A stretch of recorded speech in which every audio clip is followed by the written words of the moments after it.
Mhm, mhm.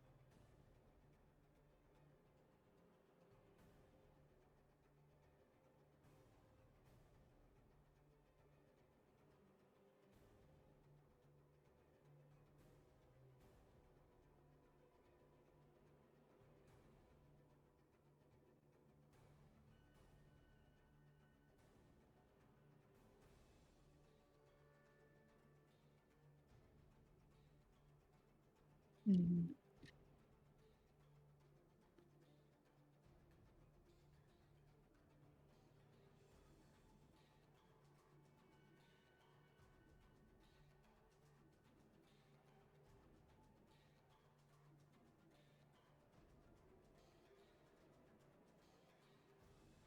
No.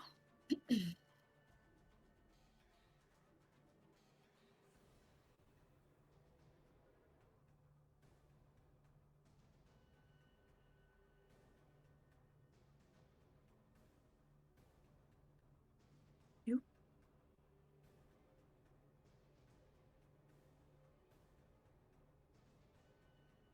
Yeah.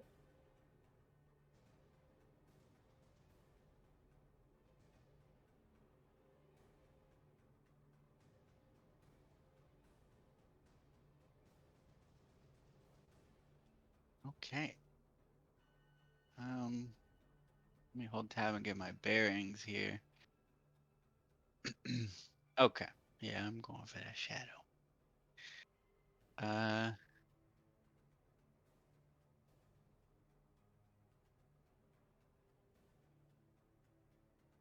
yeah, I see that. Um, is there any? Let me see. Oh yeah, okay.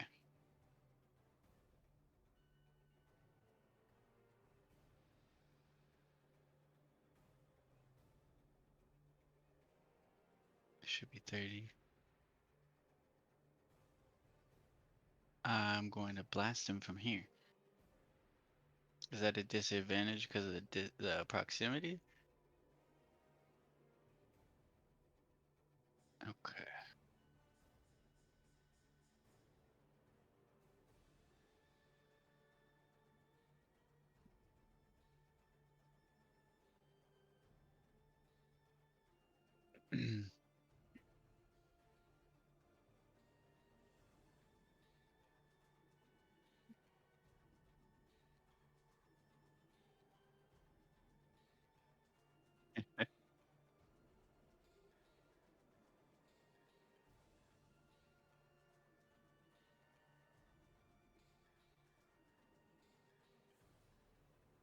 Three damage.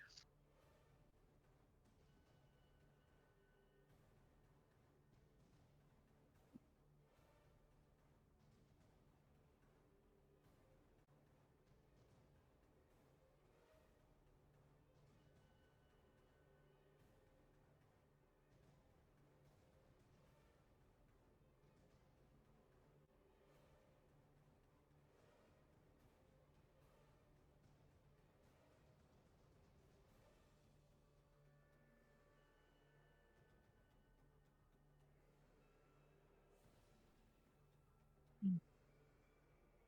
Total of 9.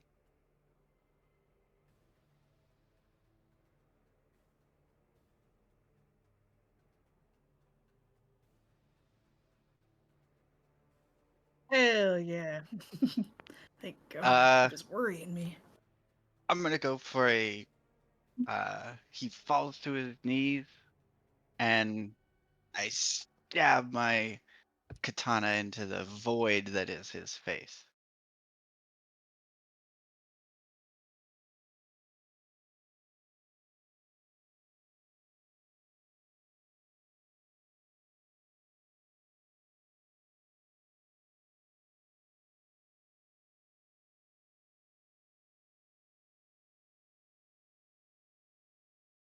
And if there's no immediate enemies to transfer it to, you can still just hold the transfer, right?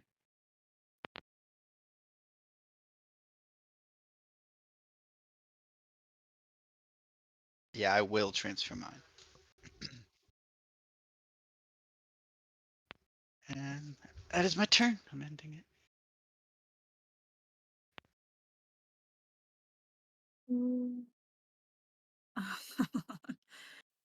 Thank you, Charlie. Charlie's in Okay. chat, and I had myself muted in stream. Good job, Charlie. Okay, so oh jeez. They're like doing some weird construction down below, so sorry if you guys hear any feedback. Also the music is ended. It's funny. Everything's just not working. It's weird. It was on repeat, so I don't know why it like just froze, but thank you. There we go. Yep. Get it. Okay, so I took a note that I have Shield of Faith concentrated, and then I used the last of my Vow of... Oh, is that concentration Shield of Faith? Yeah, Shield of Faith, yep. Ah, it is. sorry, Graph, I want to borrow your thing here. I don't think I knew that, so. Yeah. Yeah, so, but I haven't gotten hit yet. Yeah, fair enough. Yeah, I used the last one. Okay, so the creature drops 0 HP. You can transfer the vow to a different creature within 30 feet. Sweet. So I'll transfer my vow to this guy. Boop. Yeah. And then, so, did we have disadvantage against them, or am I tripping? You haven't attacked him yet, so you don't know anything about this new version. But I don't remember if there's. I think what might have been happening is like some things you guys have been hitting have been doing the half damage thing, I think, but I don't know. Okay, that's right. And then we did confirm that they're immune to poison. Yes. Mm-hmm. So far, every like ghostly like thing you've fought, yeah. Yeah. Okay, well, I'm gonna do this, and I got advantage on this roll. Please don't fuck up. Okay, good. 24. 24 will hit. Okay, or sorry, 23. Wait, yeah, 23 because my blade is all fucked up. Oh yeah, forgot about that. Good memory. And then this is going to be -1 because the blade is messed up. At least it's max damage, so 10. 10. And then I'm going to use my last spell slot for Divine Smite, and this is a 3d8, yeah. Oh yes, he is undead, so therefore you will get your stomach. Okay, 10 plus another 1d8 plus 7, so another 17 on that. Nice. Okay, anything else? Sweet. No, I think that's it. Good turn. Heal shot. Okay, and just so I know, I'm still getting used to 2024 rules. So, if there were multiple people kind of standing in the way for like a long-range shot, they're getting cover from all of them. Is it possible to have full cover? With creatures, I think the max is 2. So let me just triple check that. But I think that's the easy thing to remember. It's like, oh, if there's a creature, then it's 2. But if it's hard cover, like a wall or a tree or something, then it's different. Right. But let me just triple check real quick, make sure I'm not crazy. Just grab percent performance, trace magic arms corner. Lines are blocked by an obstacle, including a creature target. 3 or 4 lines are blocked by an attack and still reach a target. Huh. Because I believe the last time I just Googled it, but this week I have the official rules up in the DMG. Determine when the target is covered and target choose a corner of the target space, point forward. Then trace and match. Actually, I'm gonna copy and paste it because you guys know me. Like I'm like speed reading, so make sure I'm not crazy. If anyone wants to cross-reference me, then trace imagery lines in the corner of a corner, creature targets.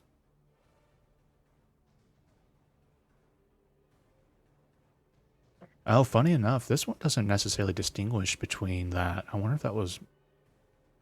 All I see is if it starts with if 1 or 2 lines are blocked by an obstacle, including a creature. If 3 or more lines are blocked by the attack or in fact... Yeah, so as far as I can tell here, unless I'm really reading it, that would still... creatures still count for it. But the good news is like diagonals, from what I can tell, if you're here, right, you can still see this corner, right? But then I think this one would be blocked in the back. So you have one corner that you can see. Like they don't block that corner. Cora was here, then definitely. But so you can see that one. So yeah, I think it has that 3/4 of cover right now. If Cora was there, it would be full cover. She would. Let me just bear with me, because obviously that's the DMG's rule. But I'm like, no, I think there's another descriptors in the player's handbook, and this is helping us shape it out on a map. So let me double check, cross reference that with cover in 2024. Yeah, I think full cover is basically they're completely blocked and there's no physical path for. Not necessarily. If not necessarily. If there's the DMG is even showing the.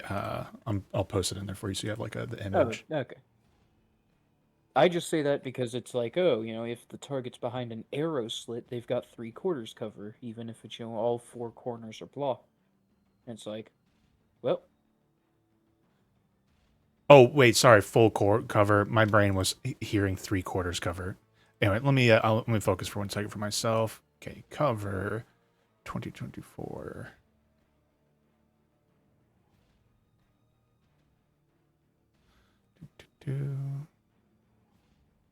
That must be where I'm misremembering. Because okay, cover provides rear protection behind. There are 3 degrees of cover, which provides a different benefit to a target. Half cover, 3/4, and total cover.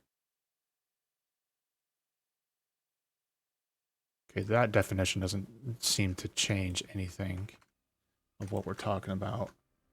Now let me look at combat, because it's a C also.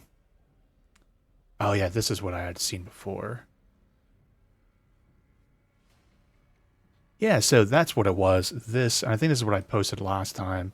So there's this little table, and it says an object, but anyways, I'll just post it in there. So this is the specific rule. So this is what we definitely, it's the player's handbook. I think the other one's not doing a good job being exact like that one. Is it this? Yeah, so you'll see in the player's handbook, another creature object that covers at least half the target, an object that covers at least 3/4 of the target. So I think that's what I was remembering. So I think you're good. And I think that's fair, because, creatures aren't hard walls and stuff, so you can argue that you're like, I'm going over their head or between their legs. There's a lot more variability to a person, or if it's like a halfling. Cool. So, everything said, Justin, they currently have half cover. And creatures will never go beyond half cover. So even if Cora's here, it's half cover. I see. Okay. That's the way I'm reading that. It's because half cover and 3/4 cover are bypassed with sharpshooter. Oh yeah, I forgot for you, but that was good for me to work through it. But yeah. Well, I just want to know, because if people create a total cover, yeah, then sharpshooter would not obviously apply. Cool. So yeah, good call. Okay, either way, steady aim. Gun. Steady aim. Take a shot. Cast gun. Bang bang. Oh no, you can only bang. Bang. Cast that rapid onset lead poisoning.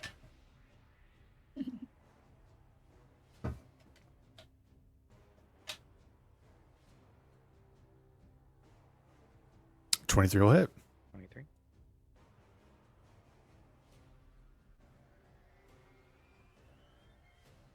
Aaron and the monster dude look at the 17 dice between them when they're both eyeing it.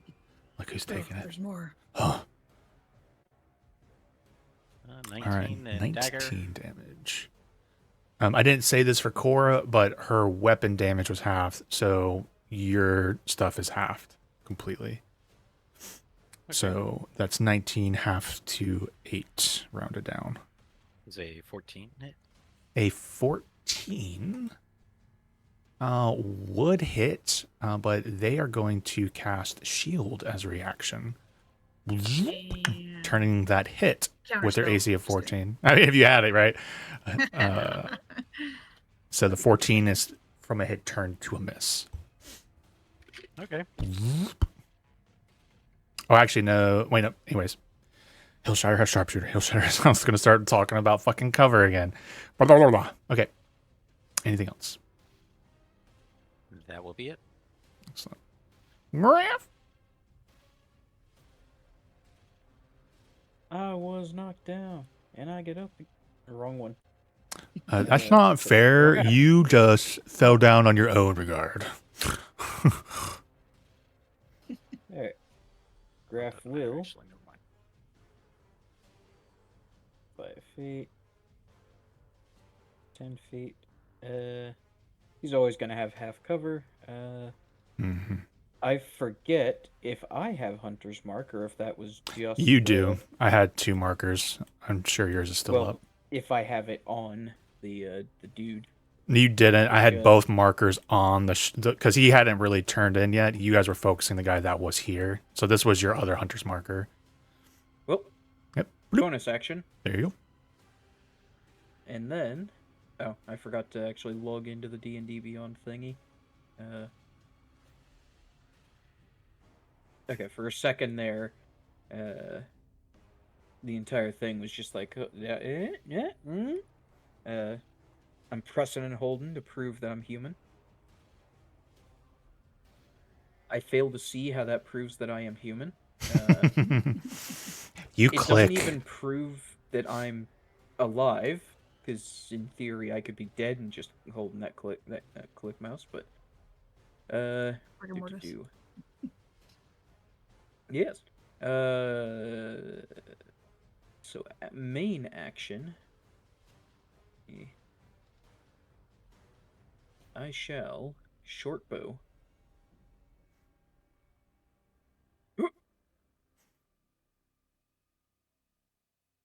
His AC isn't 11, is it?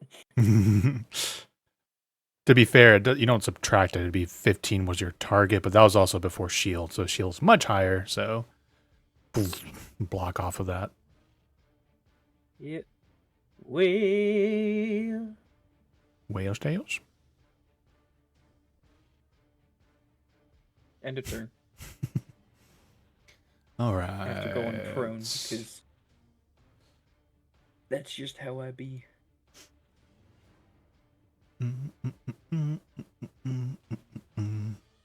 He's gonna go for Aaron. Whoop. And I rolled a 9. Okay. Legendary action. No legendary actions, but he does have 2 attacks and 2 different kinds of attacks. So he will use an ability on your brother, and your brother's going to be doing a wisdom saving throw as like this undead, wraith, shadowy, soul-like creature just kind of like starts to make this kind of sound. You see like the psychic energy trying to probe into your brother's mind, sifting through his consciousness. Okay, wisdom saving throw. Your brother's gonna have a good one for that. Yeah, he's an idiot. I'm book smart. Ooh, 14's a failure. Okay. Oh, this is... So he takes 33 psychic damage off of that ability. And that's not a recharge ability. That's just one of 2 things he can do every turn. Just everyone's FYI. That was a wisdom. Damn. 14 failure. And so let's see if I can look it up. Last night we had something come up that's been a long time. I don't know if I can look up homebrew. So I stunned 2 of their characters last night, and it reminded me that I'd been toying with a new concept from a third-party supplement that kind of like took away the complete shittiness of stunned and using an ability and changing it to something called dazed. And dazed essentially means instead of stunned, you can take either an action, a bonus action, or movement. You cannot do more than one of those things. So that's the short version of that. So right now, Aaron is dazed. But that's a monster abilities. Like, I have a monk in that same thing. He's going to keep still stunning baddies the same as he would. But to take away that little bit of like, I lost a whole turn, great. Though this is NPC on NPC violence. Okay. Aaron's turn. So he is dazed, so he can still do his. I did think about taking things that were multi-attack and making it limited to one attack, but I thought that was a little just too complicated. So fortunately for Aaron, he gets to use all of his attacks.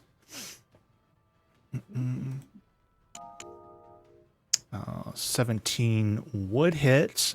The creature uses shield, blocks that one. Second one is a 13, is a miss. And then 20 is still a hit. So Aaron does 7, and of course this thing seems to be immune to poison. His 7 is half down to 3 as he just gives a little nick in it. Okay, Zaba's up. All right. So he actually has like half cover right now from my Correct. perspective. Mm. Okay. And from what I can tell, you have to move, really far around, because even if one square is blocked by a creature, it's going to give them that half cover. So theoretically, Feet right it now. has to be more than 90, like almost to like here, right? Let me cross reference, because the player's handbook seems to not necessarily agree with that, but it might be just the fact that this is the player's handbook is like it's not talking about grid necessarily. It's just talking about theory of the mind for ease. Nuke drop that covers at least half of the target. But then if we look at the DM rules again, and I have the picture for that. Let's see what this is showing. Half cover if it's just. I would think that if you're on the other side of that diagonal that I drew, it should be good. Nah, this corner here is blocked technically. This over here. Yeah, that inner corner is going to be blocked until you're actually 90 degrees, basically Yeah. perpendicular. So now, okay, that's the player's handbook, but that's not necessarily talking about covers. Now I look at the DM's guide, which is talking about a grid, excuse me. It can determine the choose of credit phase above the trace magic line corner if one or two of those lines are blocked by an obstacle, including creature. Okay, so next step from that is that even if just one, so you'd have to move pretty far around them. If you wanted to do like some hypotheticals here, we could, just to see how it works for you. Because like I'm thinking like 5, 10, 15, 20, 25, 30, and now you're good. Like that would clear it all out. But that's the quickest thing I can see without taking attack of opportunity and stuff. That one. Okay.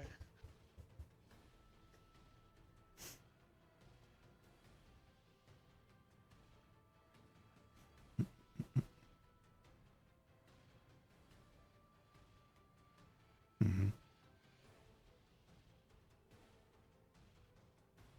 Yeah, I think if you got to that square too, I think you're good. Don't step in the circle. Yeah, any of those. And you get teleported to Vecna's lair. Congratulations. Have fun. I'm just kidding. That's exciting. I'm just moving you because mine will get you straight onto a square, lock you in. So there you go. Okay, cool. I might have you guys turn that feature on at some point, but it's not important right now, just so it's a little slapping you in. Okay, I'm going to blast from here. Cool. Nice. 25 will hit. Oh, wait, no, I'm thinking magic missile. I'm like, it's force damage. I don't think the new. Let me just check the new shield, make sure. My brain did assume it worked like the old one, but I don't think I've actually used it or seen it recently. No magic missile. Okay, perfect. Continue. 2 and 2 for 4. Got it. Okay. All right. Cora. Okay. So I'm going to cast Sacred Flame on him. So I need to make a Dex save 13. Dex.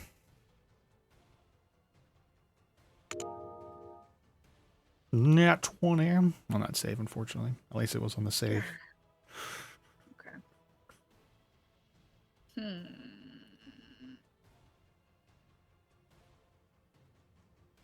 I was hoping that these guys would take extra, or they're like vulnerable to radiant damage. To be fair, you did radiant right with your smite, and you didn't. And I would have told you if they had taken extra for that. Extra. Mhm. Okay. I did check Gotcha. for it.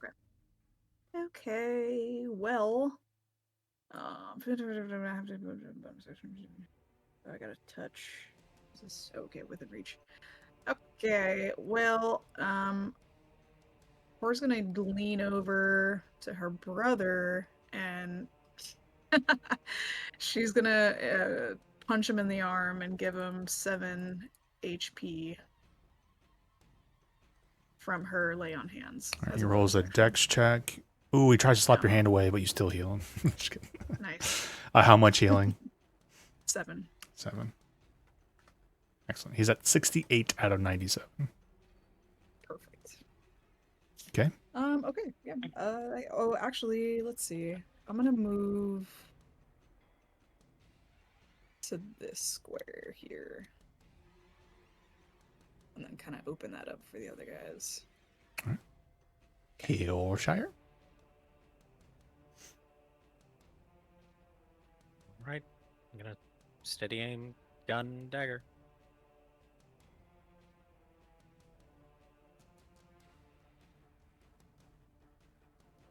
Oof. Oh man. Wow. Yeah. 13, fortunately, is a miss. I believe that's everything. Raf. Alrighty. I still You'll- have the dagger. Oh, I apologize. I'm still locked in on 2014 rules. Yep. Well, you do keep a track of how many daggers you have, right? You know, at a certain point, you do run out from that range. But 22 will hit.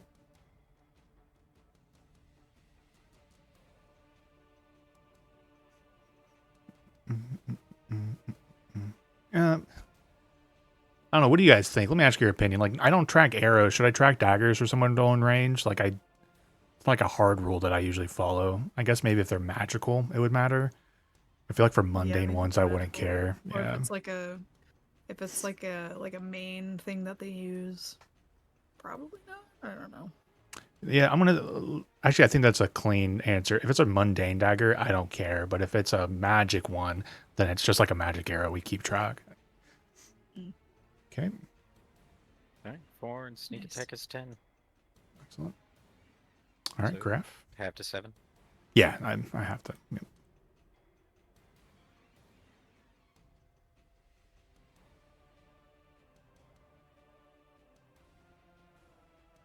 Alright, so now my turn? Yep. Okay.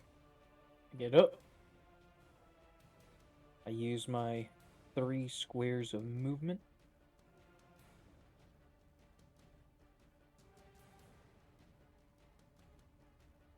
Does that count as block? I don't think so, but I don't think so either. I think if you're like on the same line as that, then you're good to go. I think that's an easy ruling. Okay. In that case, allow me to double check what bonus actions I have. Bonus action, Hunter's Lore. I learn the creature's immunities, resistances, vulnerabilities.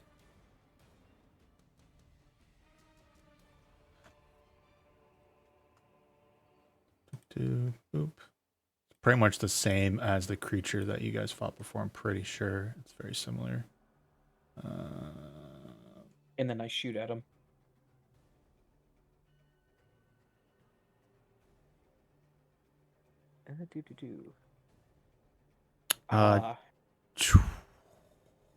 Artificial 20. 20 will hit. Wahoo. So 1d6 plus 4 of the pissing variety. That's 6. Let me see. Can I re-roll? I forget if I've got a feature that lets me re-roll, because I think I do, but I'm not certain. I can re-roll one of the attack's damage die. Yep. Okay. So I can re-roll. It was a 6, or it was a 2 on the die. D6. Now 5 on the die. So Plus 9. 4. Yeah, 9 total. Sweet. And then resistance to piercing. Mhm. And then also Hunter's Mark damage of force variety. 5 force damage.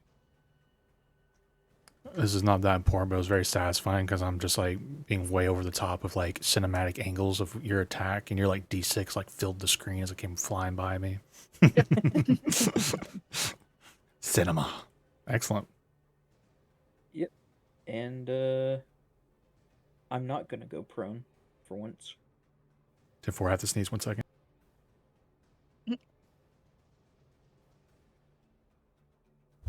Oh man, it's a T sneeze, but it's not coming. It's full spring down here in Florida, so I'm getting all sorts of allergens. Okay. All right, so I'll go for your brother again. You take a little, kind of reaches out and like this like necrotic energy tries to like wrap around him. So let's see. Oh man, that's going to be a miss again. I think a 12 is a miss, right? Yep. So he'll choose to do his other little ability on your brother. Your brother will do a wisdom saving throw.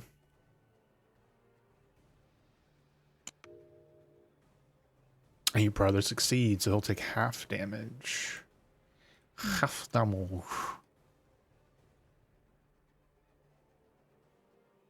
Where am I at? So 32 psychic damage is half to 16. He is no longer dazed now that the other turn has come. So, because he saved on that one. So Aaron will do all of his attacks and any bonus actions he might have. 20 will be a hit from him. 9, half to 4. Second attack. Nat 20. Oh shit.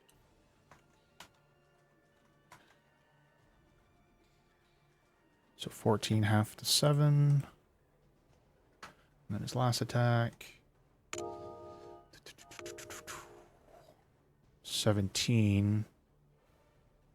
Oh no, it ran out of its reaction. So it had been using that shield ability, but it seems to be out of that resource. So your brother's attack goes in. 3 hits in a row for 9 damage, half to 4. And that'll bring us to the... And he's actually going to, after this focus from it, he's going to bonus action disengage. And kind of like back up 5, 10, 15, like so. All right, Zaba.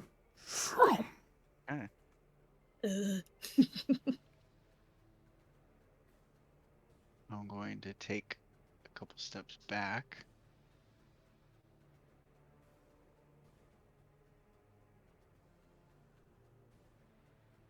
And blast.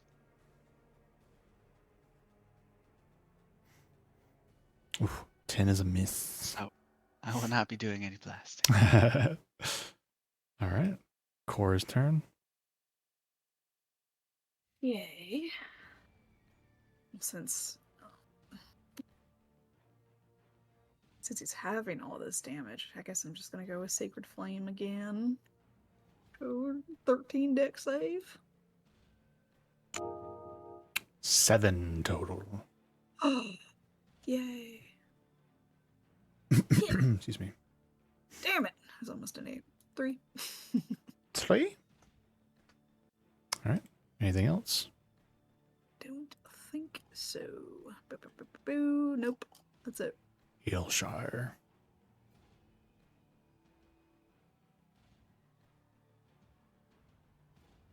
I'm wondering if it would be better to engage him in melee. That way it separates his attention. But if I stay here, I get advantage. Yeah, I would try to down him as much as or as quick as Yeah. possible. I'm just gonna shoot him. I Stay do. in. I mean, I'm just worried. Like the only thing I'm really worried about is like the wisdom save, but I have a +3. But right now my AC is 22. 25 will hit.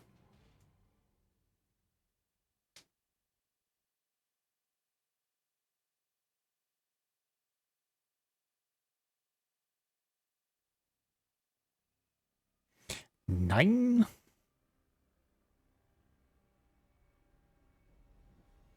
So 16 half to 8. All right. And that'll be it. He is bloodied.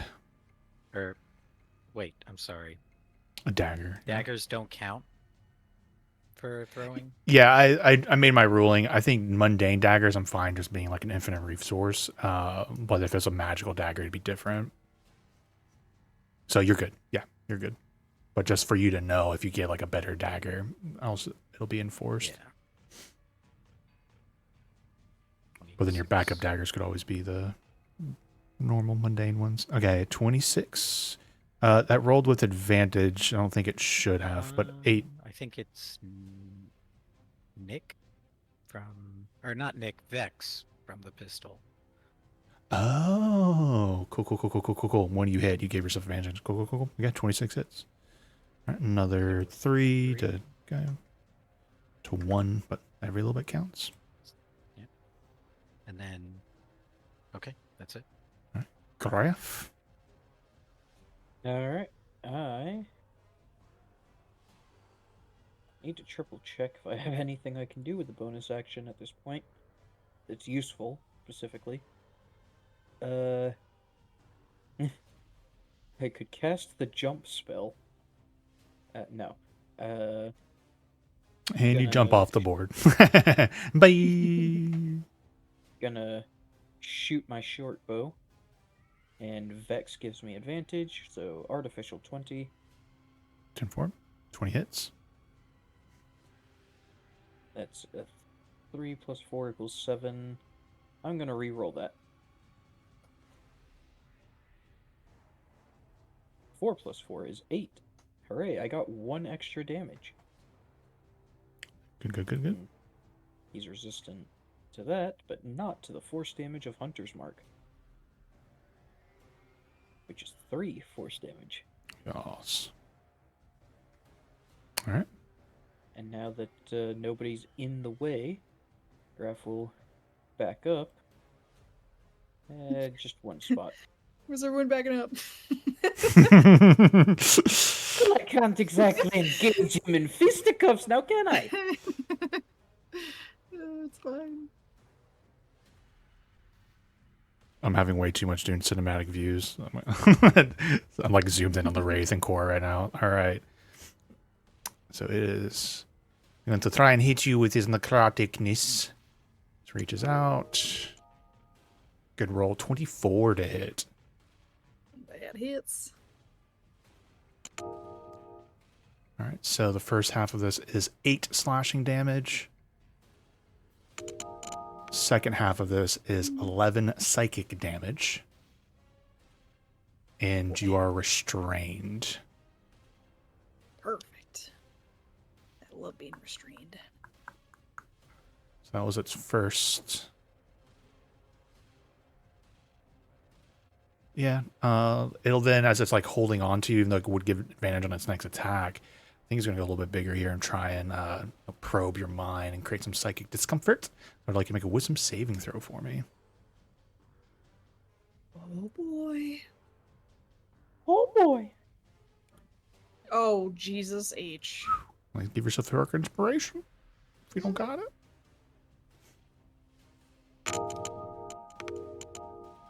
All right. That'll be 38 psychic damage.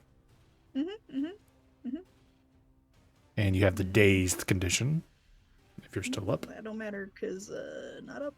Okay, down she goes.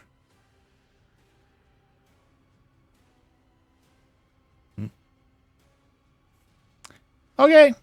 I guess the creature would probably move at the end of that then. Oh no. Yeah, he'll go like this.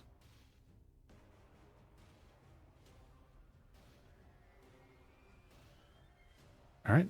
Aaron's turn. Aaron, seeing this, pulls out his little crossbow and starts taking little poop shots.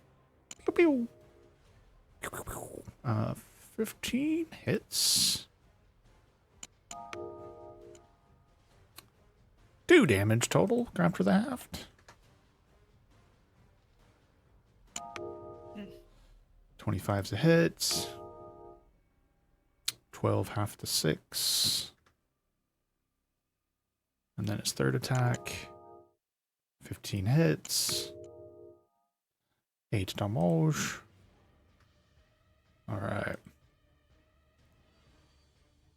Seeing his sister just get completely just like, you just watch as like he's got the tentacles on, or I say tentacles, the like tendrils of necrotic energy onto Core, like lifting her up in the air, and she kind of like starts convulsing a little bit, blood coming out of her nose, her eyes, her ears, as your brain is just being like ripped apart psychically. And you hear like a deep voice probing your mind, and you just drop on the ground. Aaron takes a little strategic, a little back up a little bit. Okay. Wow. Zaba's turn. Okay. I'm gonna step up some. Right here.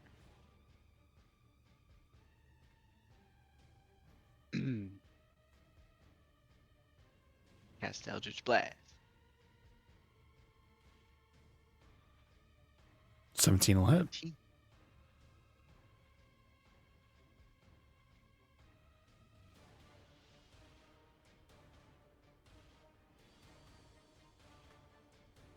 Oh, nice. 9 total.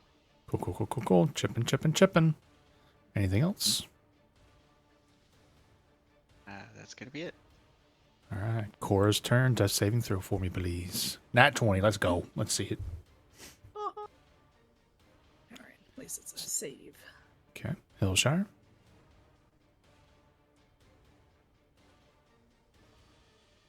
Steady aim again.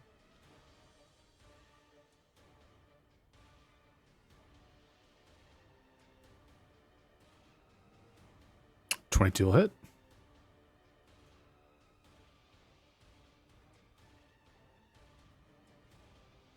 Oh.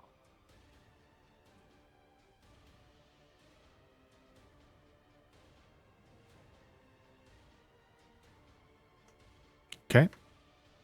Damage has been logged. Whew. 14 just hits.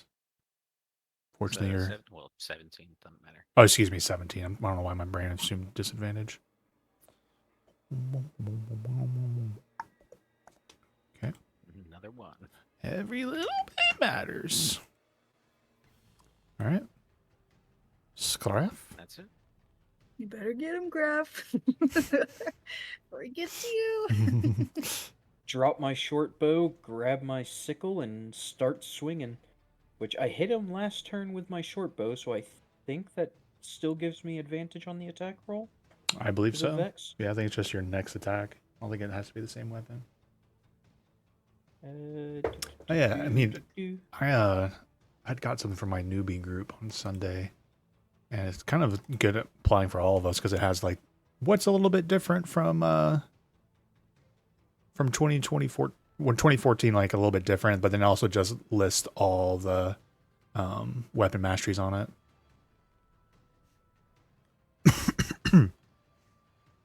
Okay, So 6 of the slashing damage Okay. plus Hunter's Mark. Did you want to re-roll that? I can't. Oh, it's only bows. Piercing damage. Ah, 10-4. So if I stab him, then I can re-roll it, but I'm slashing with a scimitar. So. Okay, so But -3, and then -4. Oh,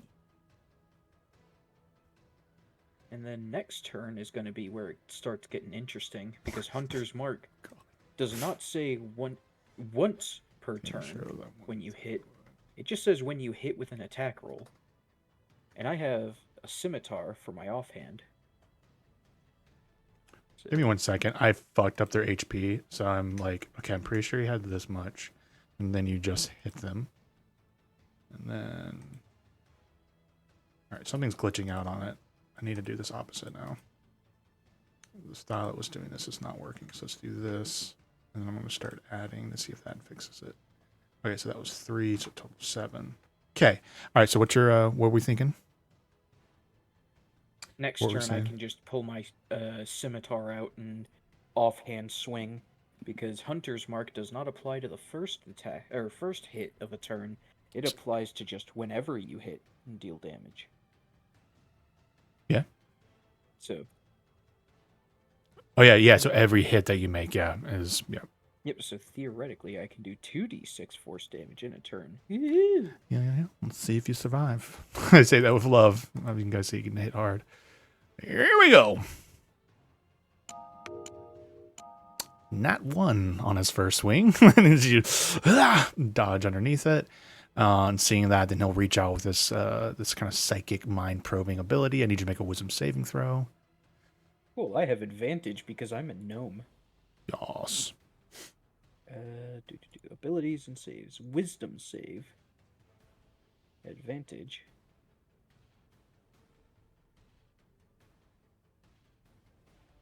Nat Ooh, 20. yes. 22 is a success, while 13 would have been a failure. So you'll take half this damage. 24 psychic, half to 12. 12 of the damage. And I'll And bring then this. I have to roll for concentration, Oh, fair enough. which is Aaron, Constitution, if I remember correctly. Yeah. Con save, yeah. Save, not check. Con save. That is 13 total, which I'm pretty sure passes. Yeah, because the total was 12. Yeah. Mm-hmm. Yep. 10 was the target. Okay, Aaron's turn. He's going to bang, bang, bang. I'm like, sling, sling, sling. All right, 24 is a hit. I'm just going to start just rolling stuff. 21's a hit, and then third is a 20. Great rolls. So he does 3d8 plus 12. 24, half to 12. Oop, no.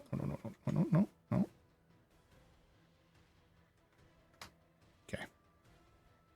Zaba. Okay. I'm gonna keep blasting.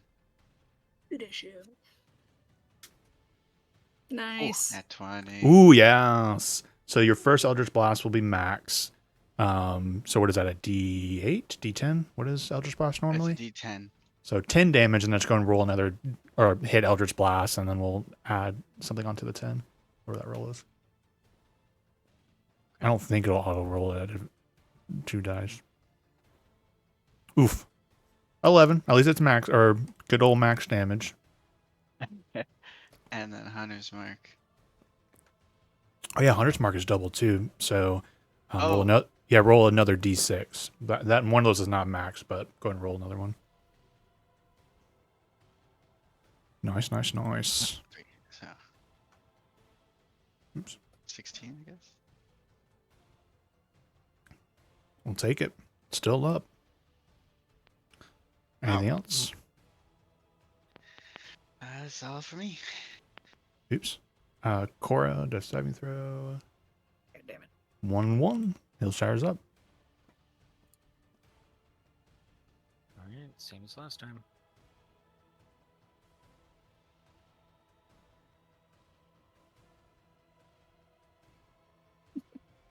Wow, watching the dice go flying. All right, 21.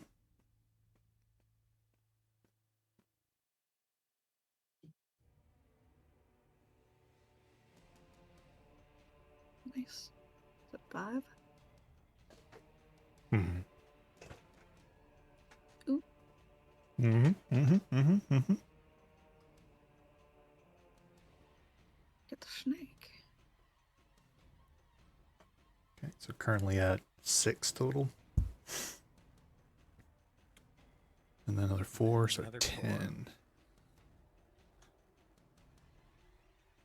Nope. Excellent. Still up. It's looking rough.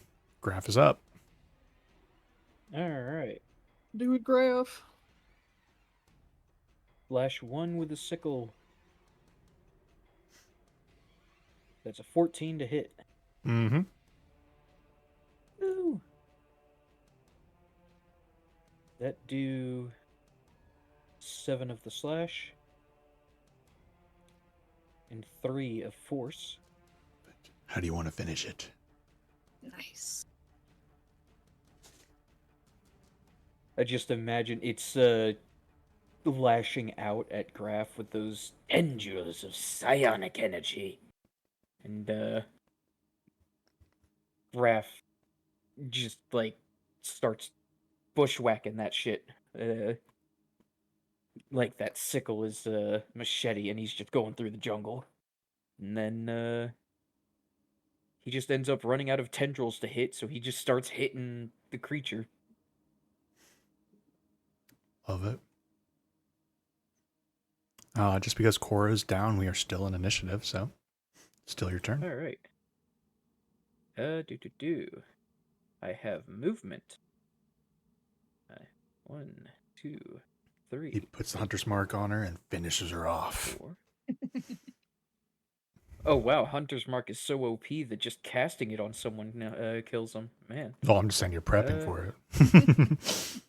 Finish the job. And applying a potion to somebody takes an action, not a bonus action, yeah? Bonus action. Oh. In that I haven't case, found anything that potion of says healing. otherwise, so I'm just keeping it as bonus action. In that case, I'm throwing a potion of healing into her face. All right. Slash. Do I roll the healing for it? Yeah, you rolled a healing. Yep.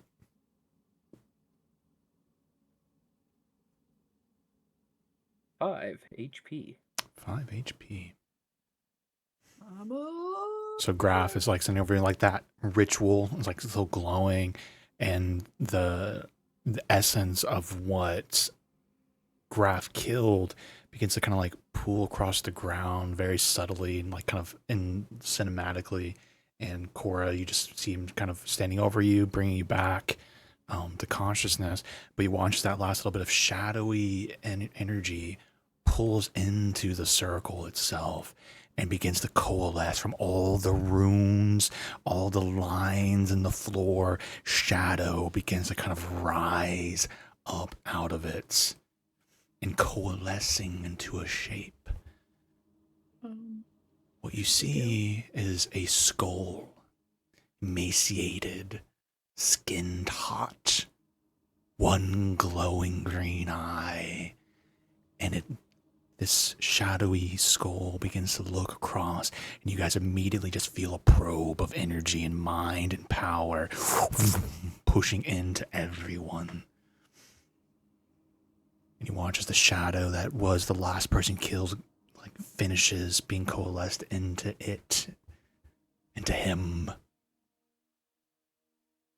Find peace within my embrace, faithful servant Zalariel. Though your efforts have been disappointing, you have brought before me new curiosity. I need everyone to make wisdom saving throws for me.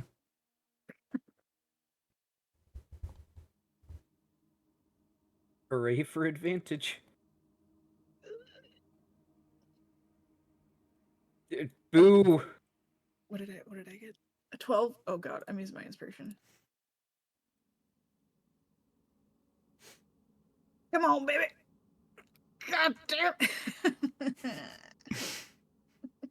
Hold, Should I use please. my inspiration? Yep, for sure.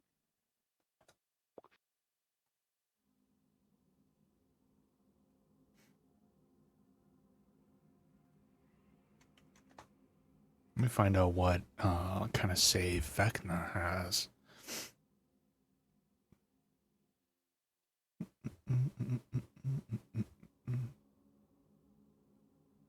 So even with a nat 20 total of 20, that is a failure. But you're not killed. There's no death here.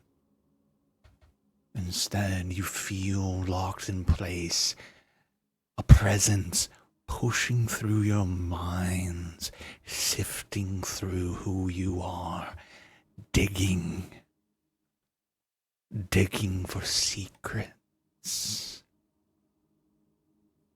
And there's this uncomfortable paralysis For a bit, for a while, time, how long were you there? And eventually the presence releases from you, leaving you all there, catching your breath, pain in your mind. An apparition is Skull with his gleaming green emerald eye. May we meet again. But until then,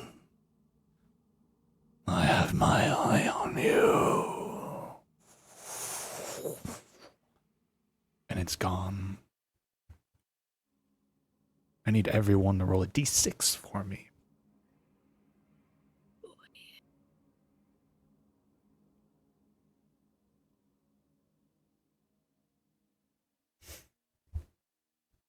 Where dice landed? I rolled mine in D&D Beyond, but not in That's such. Well, I mean, I don't know what the effect does now. This It is shows a 1, even like, on my or dice. odd. This is even or odd, so that's all that really matters. I And got it's, two. it was a 5.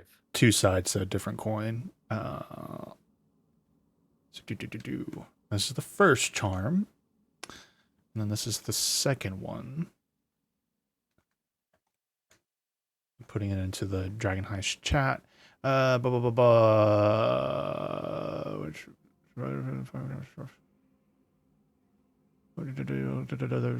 one was it? Odd number is Charm of the Eldritch Eye. Even is Charm of the Creeping Hand. I don't think those will pop up anywhere in D&D Beyond as far as I'm aware, so you might need to drop that in as like a custom feature or ability or something. But yeah, if you rolled odd, it's...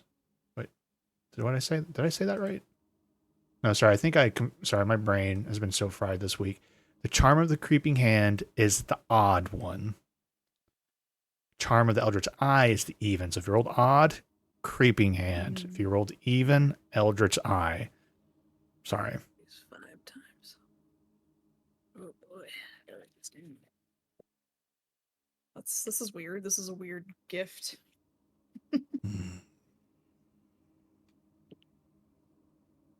We're out of initiative. Mm-hmm. And let's go ahead and calculate XP in this good little climatic moment, which I already added it up earlier.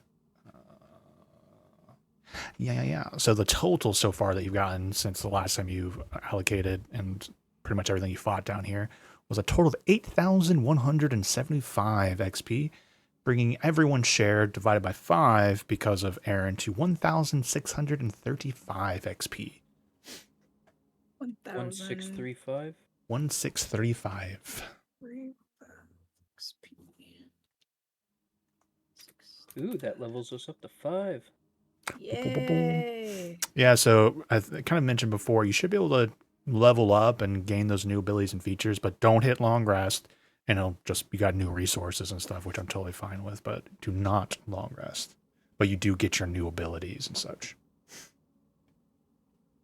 How much EXP total is everybody at?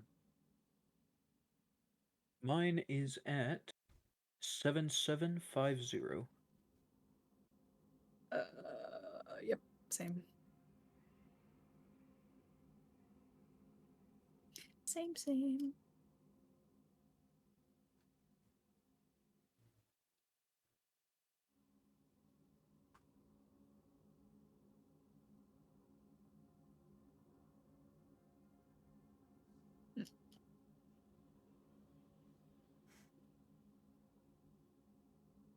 Okay.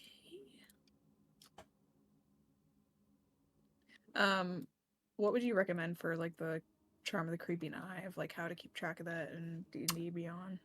Did anybody do something particular that they think, like, I think that worked really well? Has anybody managed to add it to their sheet yet? I'm still figuring out the best way to do so. Yeah, I don't know if anybody figured one out yet. So let's see. I'll look at Cora's sheet. Features maybe? And then manage feats. Can you do a custom feat? No, do I need to do a custom just gonna charm? add it into I would- Inventory. Yeah, I think inventory, manage inventory, Inventory. custom item, because then you can also give it charges, I think, and that will help you keep track. Okay. What I would do is, or even better, you might be able to do it actions, do a custom action.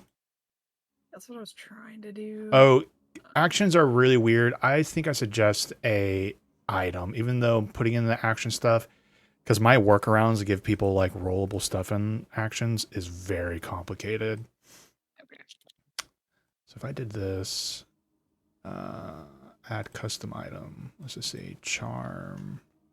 You can't give it charges, but I guess you can just always put it in the description of how many like charges you have, and then Okay. keep track manually. That's what I think. That's what I would do. Yeah, I'm just gonna make a custom item and have quantity 5. Oh yeah, it's Just good. It's a subtract good 1 idea. every time. Yeah, custom actions you can't give charges, so I just triple checked real quick.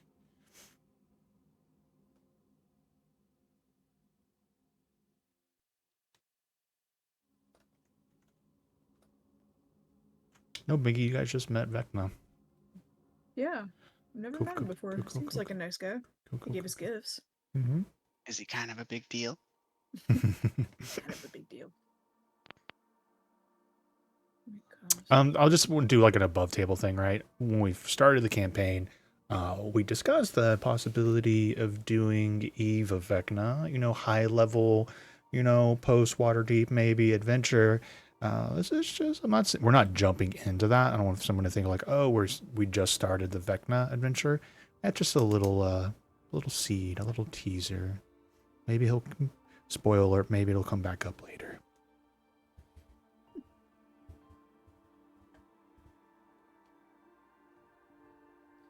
All right. Well, sweet. Clairvoyance is how many people got the clairvoyance one? Yes. You got it? Yes. I did too. I'm not even sure what clairvoyance does. It's a pretty cool spell. It's right. You can like spy on other people, or I can't remember. Maybe that's seen. All right, let's see what's going on because divination spells are so rare already. Like I have no idea what they're doing with Yeah. 2024 versions. You create an invisible Yeah, sensor within it's range, fine. an location familiar to you, or an obvious location as familiar to you. Volume of the sensor remains in place for duration. When you cast a spell through seeing or hearing, you use the chosen sense through the sensor as if you're in that space. That's cool. Yeah, it's like a little spying thing. You use to like check a door in front of you Mm-hmm. Pick up on like a within range. conversation that you Man, hear. range is a mile. That's sick. Yeah. Yeah. That's super cool.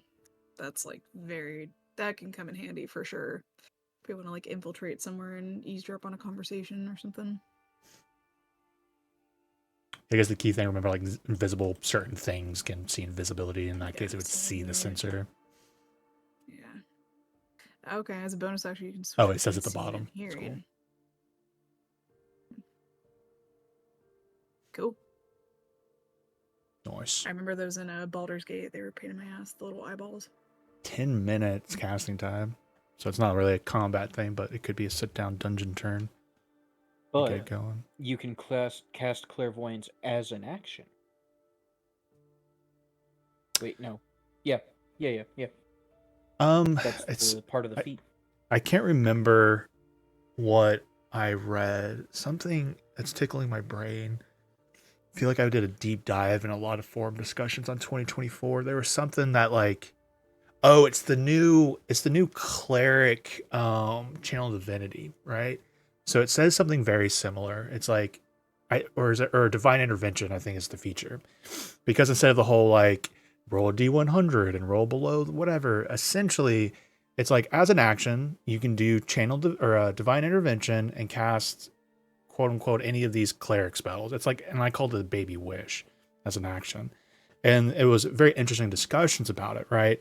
Because a lot of people were like, wow, there's some really, really powerful spells that casting time is like 10 minutes, 1 minute. Does that mean you can cast it as an action? And when I read through it, my instinct was like allow rule of cool.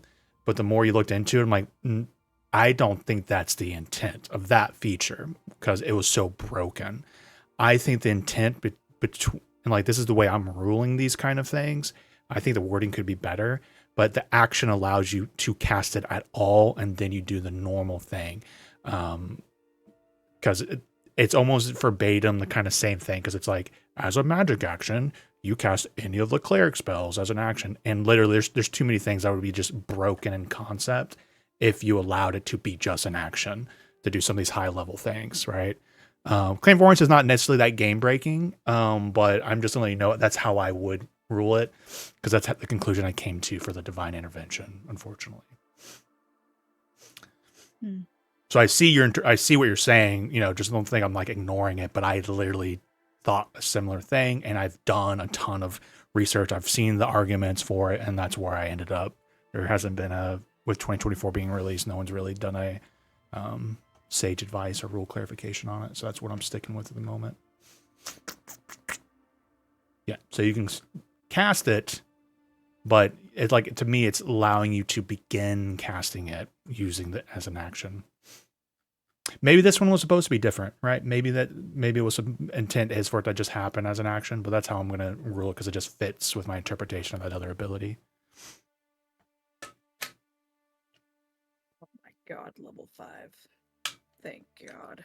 Because it's like this to like a scroll, right? If you had a spell scroll, technically it's an action to use it, but the action doesn't mean you bypass the casting time, as far as I'm aware, unless there's like a different interpretation on that than I'm thinking about it. As far as I know, a scroll would still require the same casting time, but it's an action to utilize it. I'm not saying I'm right. I'm just doing it for consistency, if that makes sense. I have created the feat. I don't know if we can. If you refresh, you might be able to add it as a feat. I don't know if your guys' homebrew would pop up in and everyone's. I'm pretty sure it's limited to just the DM, but I could be completely wrong.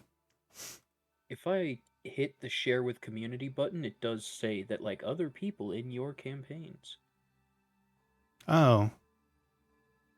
Well, so. Well, yeah, I guess we can try. I'm not telling not to try. Yeah, and I named it Charm of the Eldritch Eye. Worst case, I've got it for myself, and I can tell people how to do it if they care. I can cast second level.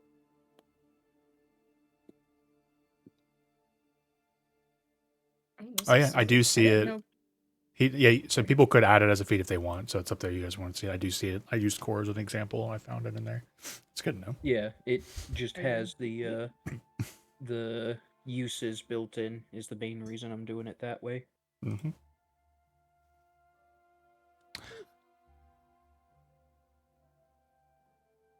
Is this new for a paladin? The Fine Steed spell? Yeah, they kind of built the something steed different? stuff built into the base class now. I'm pretty sure. Really fucking cool. You haven't had any of my Like, oh my paladins god, use I it have a yet. horse. Yeah, Ishka can technically summon a horse, but I say this with love. Yeah. But Lauren doesn't really necessarily I look know. through her sheet and abilities. Now it's time to actually manage my 5th level. I know. Ooh, I get extra attack. Dire wolf? What? I actually think that's all I... I mean, extra attack is friggin' awesome, don't get me wrong. But I don't think I get any choices at 5th level other than, like... Well, did you get a spell slot or a spell? That's, what I was about to say is I might get spells. So usually Yeah, spellcasters are like, oh, I didn't get much. It's like, well, getting an extra level of spell. Like, even beyond slot, normally it's like, oh, you can cast this level spell now. But you are like, what, a quarter caster as a ranger? Third, I think, is the technical Third caster. thing. Yeah. And I can prepare one more spell, but I can now finally use 2nd level spells. I'd like everyone to roll perception checks for me. Oh shit. I know everyone's in the busy got a stuff. misty But... step. Perception.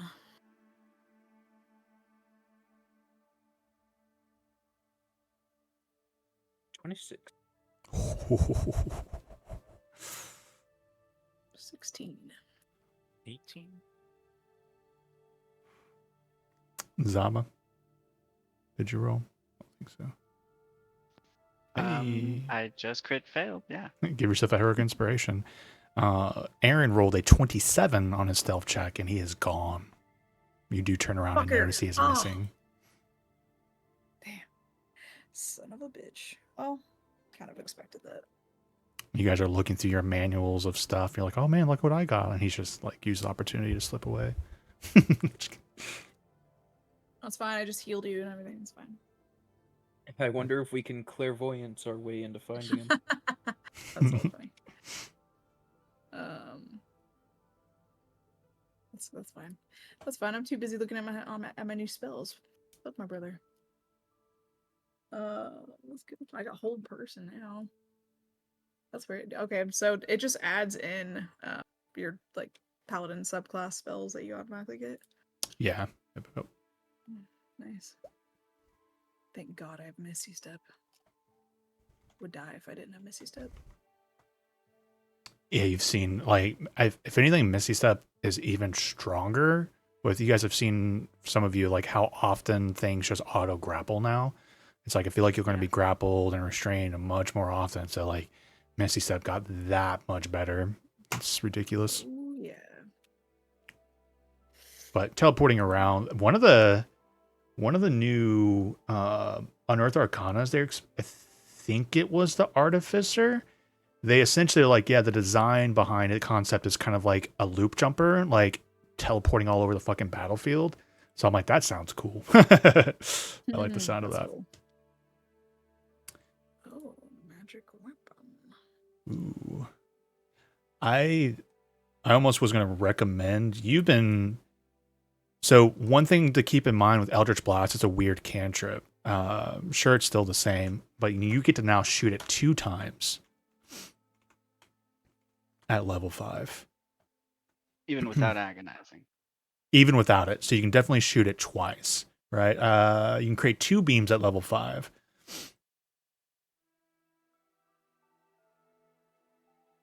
Okay, then. That helps make my Yeah, decision. I want to make sure you knew that. Because you've been Eldritch Blasting a lot. I know, like, narratively, you've been doing the blade. So I'm not sure if you'd rather just keep sitting back or if you want to, like, start switching it up and getting in there. But I think either one of those would be, depending on how you want to keep playing, essentially. Yeah, I was kind of going hybrid. I definitely am going narrative to blade, and I don't want to like not use it too much, or not use it enough. Yeah. But I really do favor Eldritch Blast, and I kind of was going hybrid, kind of down the middle. But I think I'll still go with the Agonizing Blast if I'm getting 2 beams.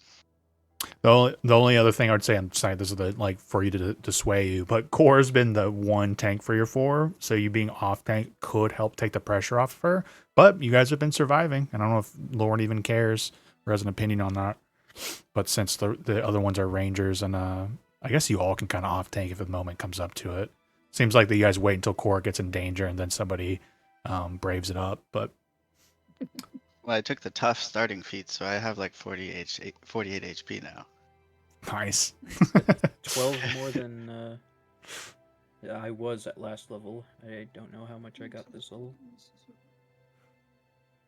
Oh, interesting. So I could off tank if I need to, and just switch to my blade, but not like main off tank, because I've got the blade, I've got the health to off tank.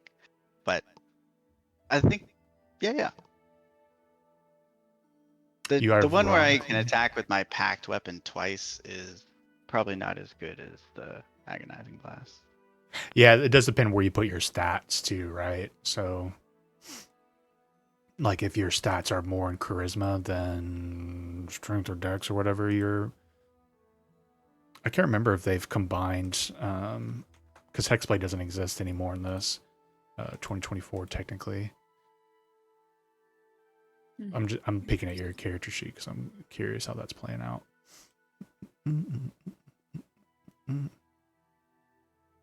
Have you guys ever looked into the preserve spell? It looks fucking weird. Like I'm trying to figure out. It's because it's from Heliana's Guide to Monster Hunting. Okay, that's why. Oh yeah, I it's- literally just bought is- that this week. I meant to mention to you guys because I don't mind you guys dipping in Okay. there. Yeah, I It was is like, biomancy. yeah. I haven't looked at any of them, so please, if you see anything from Helianas, shout at me and we can look at it together. Like, I'm assuming nothing in there's broken, but I'm not going to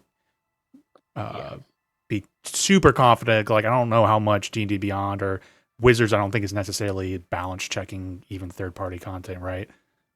Yeah. So I I would want don't. to take a look at Yeah, I it. think this is super situational. I think it's pretty much like charisma saving to throw on something if or it becomes soul bound. And I think it's basically you tie whatever it is to its physical body so it can't leave.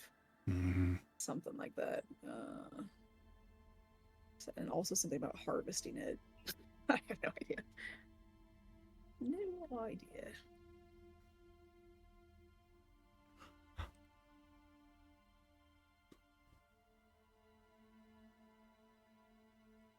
Yeah, it looks like they still based your to hit for your weapon on. Wait, is that a +1 katana or is that just a normal katana? Uh, I think it's a normal katana or quote unquote longsword, right? So if that's 6, it's taking your proficiency, which is now 5, or no, 3 + 2. Where's that extra 1 coming from? Maybe it is a +1.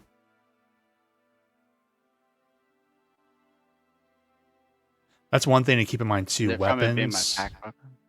Well, no, sorry, I'm not trying to over like tinker it for you. I'm just like thinking of all the possibilities in the long run. I haven't had anybody do like a warlock build, like kind of like potentially be melee, or long base. I'm like, like weapons have a lot more upside, as Justin and Riley can attest. For me, I'm usually pretty generous with you guys finding really powerful weapons, right?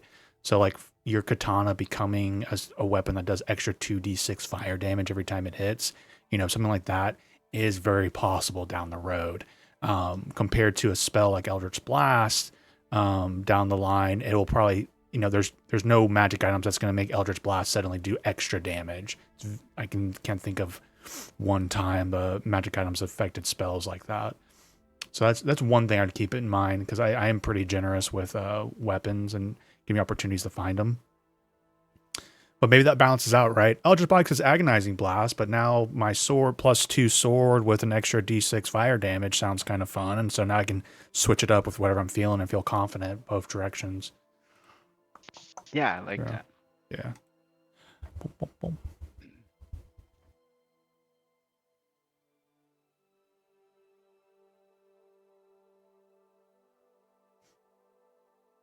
Mhm.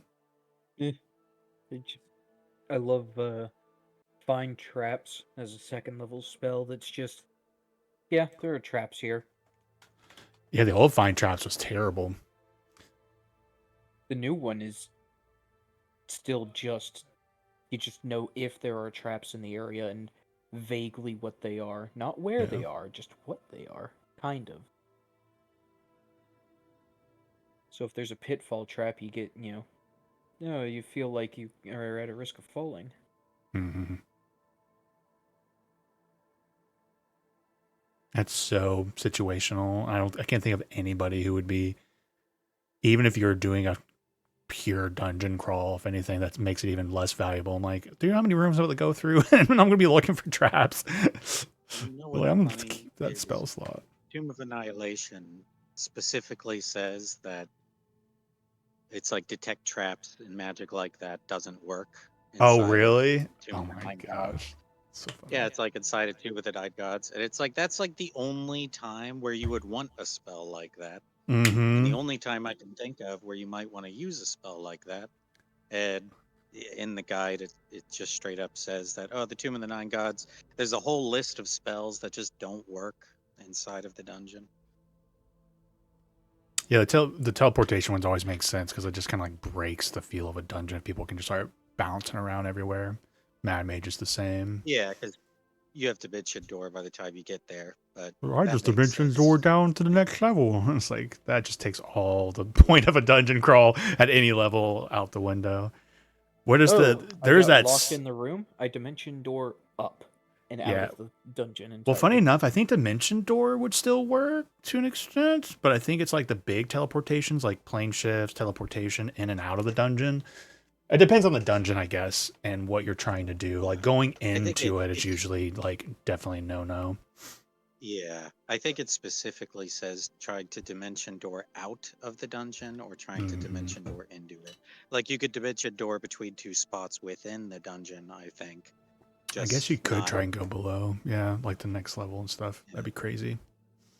But as you guys flirted with that fucking that dungeon crawl, it's like we are not going anywhere we've never been before. Like randomly, Oh, they yeah. did like one of the most. I think that was one of the best dungeons I've seen so far. They like started in so brave. By the end of it, they were like so many doors that they were like opening it up, looking inside me, like nope, not going in there. We go somewhere, have Nate spend 2 minutes explaining every detail of the room, and then just straight up nope, and turn I around love it. and go somewhere else. You guys never. I didn't really care about all of them except for one. There was a zombie T-Rex that you guys never got around to fighting in the dungeon itself. Oh, we fought the zombie T-Rex.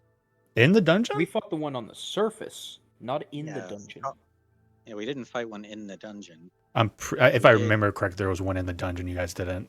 There was a room with a lot of Oh. weird undead shit. I think you guys popped your head into a room. I could be misremembering it. And it's like there's this room where there's like undead people are like painting on the walls and they're just kind of ignoring you. And you guys looked in there and you're like, That room we know. yeah, I think that room had like a T-Rex zombie attached to it somehow. So I was like, no, go into that one. When I But- went back and I read through it, I realized we missed a beholder while we were there. Yeah. That was like, Oh, yeah, that eye thank stalk God. that was picking you up and throwing you guys around that level. You guys Yeah. had never found the beholder that was doing that. Yep. Anyways, I apologize. Those who weren't in that campaign don't care, bro. I'm So currently looking through the second level spells that I could pick up, cool. and it's like concentration, concentration, concentration, find traps, concentration. It's like preserve is basically useless with the way we're playing this campaign. Protection from poison is only really useful against Korra's brother. And me. Just kidding. Well, Yeah, I I don't know, think all you're this going to be a stuff. threat for us anytime soon, Yeah, as far as actually trying to hurt us. that's true. I know. I was looking at all of these. I was like, yeah, these are all fucking concentration. I ended up choosing. I chose a spell from the Illrigger. It's the Infernal Challenge. It's basically it's kind of like a. Oh man, I forget the other spell where it's like you compel something to. I think it's called compel. Compel something like Duel, that. I'm pretty sure was the old Yeah, version compel of it. duel. Yeah, but this one is so this one is they must succeed on a charisma save throw or answer my challenge to fight me for the duration I gaining +2 to my AC, and the target has disadvantage on attack rolls against any creature other than me. And the first time the target tries to move away from you on a turn, they must succeed the charisma saving or throw or their speed becomes 0. So I was like, okay, I don't think the compelled duel was gave you a +2 AC. So I don't know. that's pretty sick. Typical tank move right there. That's what I liked about the new grapple rules too. It makes it makes tanks even more effective. You give up one of your Yeah. attacks to grapple, and that makes them really have to either focus on breaking it or disadvantage everyone. It's really strong. Yeah, for sure. That's cool. I got a steed now. I'm gonna summon a camel. I know you're gonna have to make me actually figure out how to actually learn the mounted Oh, you combat best rules. believe I'm gonna be fucking not walking anywhere. I want you to do a big giant snake though. Just kind of ride Oh, around that on would a be giant actually snake. sick. Panic in the freaking out. streets everywhere. I guess anything you do that's essentially like a dire wolf, that would probably do the same thing. Yeah. I'm glad it encourages people to like, be able to do something different though. Yeah, Liz says a horse, a camel, a dire wolf, or an elk. An elk would be kind of cool, but nah, definitely like a dire wolf. Those are pretty badass. I think I have narrowed it down. Yeah, remember for those who are picking spells, which is like on the spot. So if you like by next session want to switch it out for something else, it's always on the table. So it's like pressure to pick something. Although I think I've narrowed it down to just 2. So if anybody has an idea, oh, that just dropped. Anybody has an opinion on Barkskin versus Cordon of Arrows? Oh, How do you how do spell I know what cordon? arrows does? So arrows is basically using an action, I shove 4 arrows into the ground, and if a creature I don't pick ends their turn within 30 feet or enters that 30-foot area, then it shoots off, and if they fail a dex save, they take 2d4 damage. Oh, that's cool. I like that. I mean, in my opinion, the arrow thing is a little bit cooler than Barkskin, but That is Yeah. cool. that is super sick. Barkskin lasts an hour and is only a bonus action. That's true. That is true. But does it do damage like the arrows do? No, it prevents damage.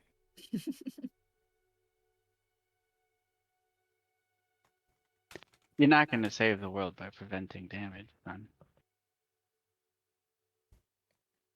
Yeah.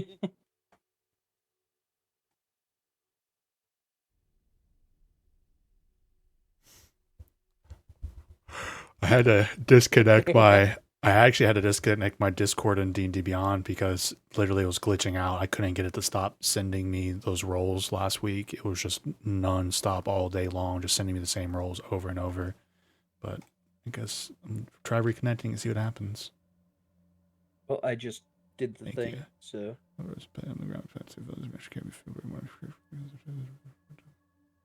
didn't have to do anything. Oh, that's level cool. up.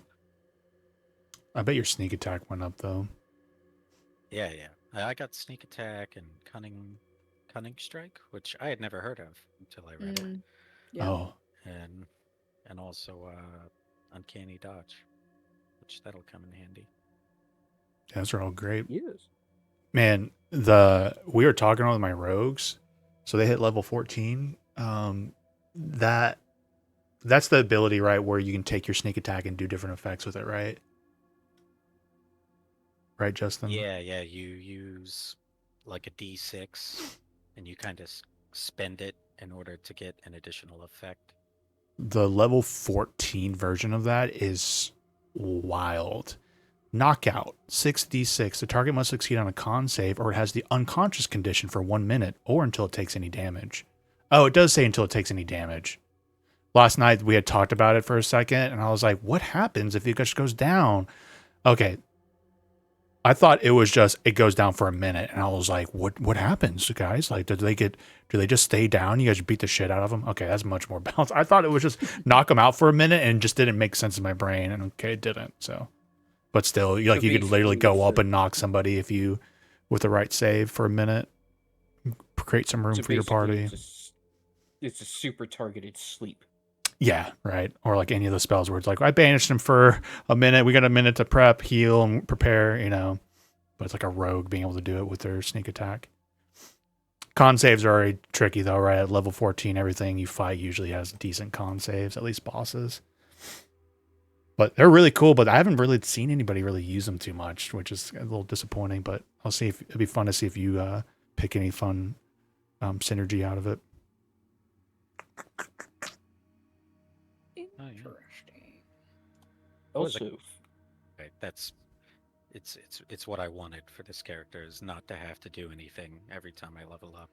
Fair. That's very fair. Also, it occurs to me, 5th level is the start of the hideout or whatever it's called stuff. Oh God, yeah. We will not talk about that now because I talked about it and I haven't looked at it in months. Yeah. But we'll open that book back up and see what the fuck's happening there. But I guess we can talk about it. Just remember, I'm not worried about it fitting narratively unless that's what you guys want. But it's I think of them as features, even though it's you're building this fort or whatever. It's remember my interpretation on that was really meant for something like Adventurers League, convention games or where you're like partaking in an official adventure at conventions, and what can I do with my character during downtime? And then people can come in and be like, I did these Bastion moves when we were gone. I still want to use them in a real campaign, but I'm less worried about you building it because there's no cost involved and it would be very expensive very fast, and more just focus on what features, like treating them as features and abilities. Like, we choose the library and we get this feature. I'm like, you don't need to build a library to get that feature. You can choose that feature, and then we can say, oh, Cora's been creating a really good contact with the Temple of Ogma. Maybe that's where the feature is being activated on, and you guys get that feature, right? So don't focus on, for me, if we start just going like, we just add all this stuff to the Troll Skull without it being like very narratively sound. Like, but I also don't want to be like, oh, it's going to take you guys 4 months to build, this room, right? It's a construction, right? So I don't want to get bogged down by it. So I would mostly focus it on features. But then if it makes sense, because library also could be like, oh, we had that spare room, we turn that into a library, and that's real easy, right? It's just a really simple renovation. So I wouldn't worry about focusing on like, oh, how do we make this work, and more just focusing on what sounds fun to you when we get to the Bastion, and choose your feature, and then we'll make it work, even if we just have to hand wave it, right? Yes. Okay. What do you guys want to do now? Sorry, I'm like deep diving into what Cora's mount would be, and I'm like, where you on T from originally? It's like, was it, how do you say Cholt? Cholt. Mm-hmm. Cholt. And then I'm like, Dinosaur, native mounts and baby. Cholt. Dinosaurs, And it's like literally baby. a dinosaur. And I'm like, oh my god, hell yeah. Your spirit animal's the Chilton sounded Velociraptor. familiar. Oh my god. It does. It looks like a little raptor. Alright, that's canon. How about we pay our rival tavern a little visit? Yeah, I could do with some drinking after dying almost again. I think we do need to go to the captain, because we get a reward for clearing out the... Let me ask you guys this. Do you want to explore the little bit of the dungeon that's left at all? There's a couple places you bypass, but there's no pressure to do it. I can just hand wave you guys out. Is anybody curious? I think it's worth a look. Yeah, I think if we're all the way down here. I am I gonna agree. heal myself a little bit, though. Whoa! Oops.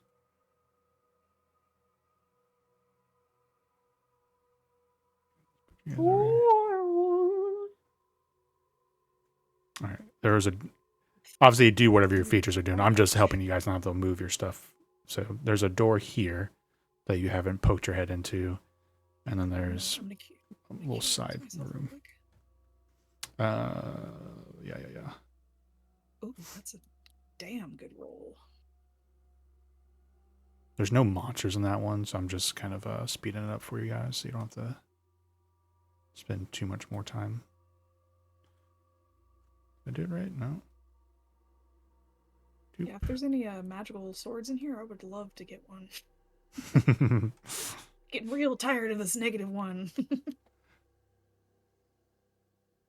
All right. Of course, I actually closed the my page. Give me 1 second. Like above table, I don't remember what's in this room. I just knew there wasn't monsters.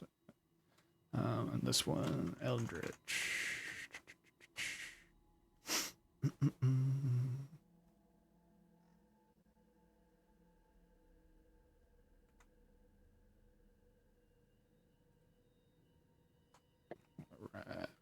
You know what occurs to me? I've been playing D&D for like the past 2.5, 3 years at this point. I have not once encountered a mimic. Really? Yeah. I will tease this. So- I have found one of the best mimic themed things ever, and I have it in my back pocket. I don't know which group's going to get to it first. You guys almost got to it last night, actually, Lauren. But I was talking with Megan what she was thinking about for something, and she went with Displacer Beast. But I have this really fun mimic thing. I'm just gonna throw that out there, Oh, good. just to keep you on your Is it the toes. Alaskan bullworm? Mm-hmm. I have no idea the words that came out of your mouth. Alaskan bullworm, worm. Crooked shelves filled with books and scrolls stand against the walls. In the center of the room is a square table covered in scribbled notes and ink-stained parchment. I need everyone to roll investigation checks for me.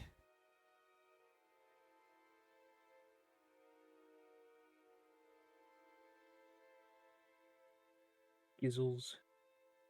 Investigation. Investigation.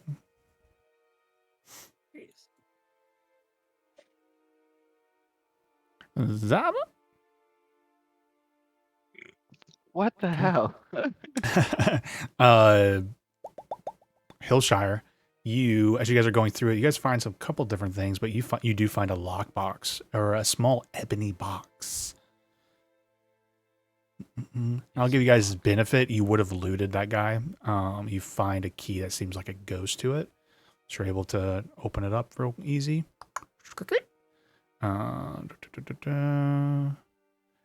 Inside of this ebony box, there are 2 potions of healing greater. As you guys sift through the paperwork, you do find out that apparently this cult was experimenting on siphoning secrets magically from people. Some of the early experiments seem to reduce them to piles of necrotic sludge, which were disposed into the sewage area. So those poos that you fought, remember they were undead? They were literally the remnants of people. Throughout the notes, so you do get the impression that they were using people that they captured too, particularly Cyric cultists. Oh, okay. Cool. Yeah, I think that's just mostly, and this mostly seems to be, focused on those experiments. No greater plans or anything of that sort that you see.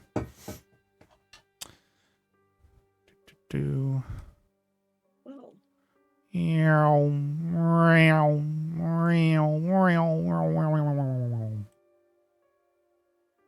Alright, you make it here.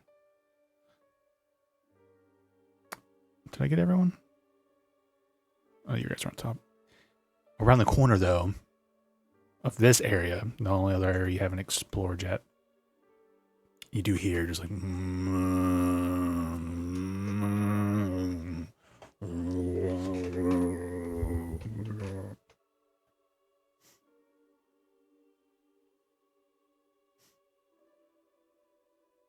WDG. Who goes there? Is that what you do? Is that No. All right, I'm here for it. Is that a I'm sorry. Which Bailey Bob? area? This area here you have technically not gone through yet. Oh, okay. Well, I am going to put a vote in for the rogue to peek around the corner. You know, I vote for the same. Everybody who wants a Hillshire to peek around the corner, say aye. Aye. I Also, I am grabbing my short bow. I'd like to try to do it sneakily. All right, go and roll a stealth check.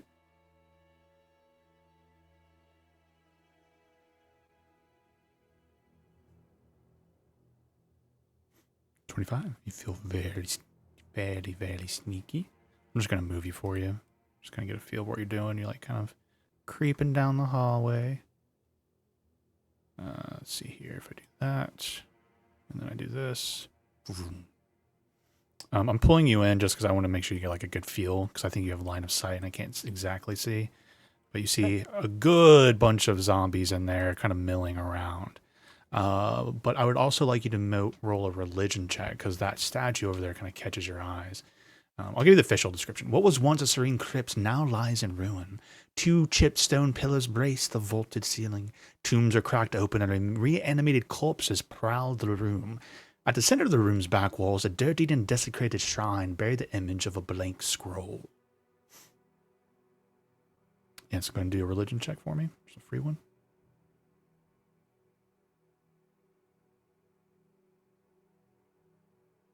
You have no idea what that is. Ball's in your court now. I'll let you choose what you want to do. All right. Well, I'm going right back the way I came. 10-4.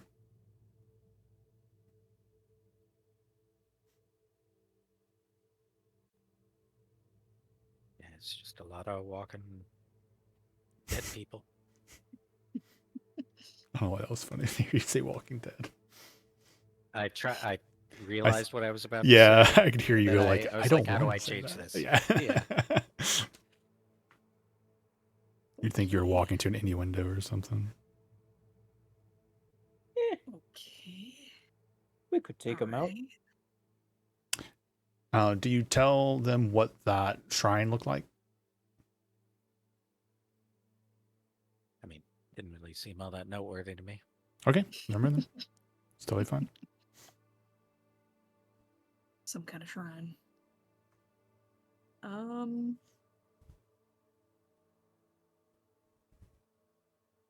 Well, I guess I can draw their attention to me, and then all of you can take them out from afar. Sure wish I had Fireball. Graph will start to sneak.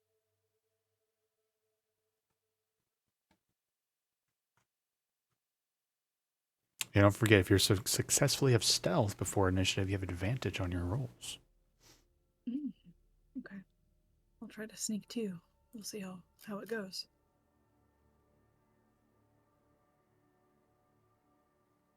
Seems about right. Stealth. Do you want me to re-roll for stealth? Oh yeah, it'll be a fresh one for you. Yeah, baby, go. I got a 26. Let me look at something real quick, because I've been wanting to get the flow of this down, because there is a penalty also for them if they're surprised. Let me check something real quick. Sources 2024. Glossary.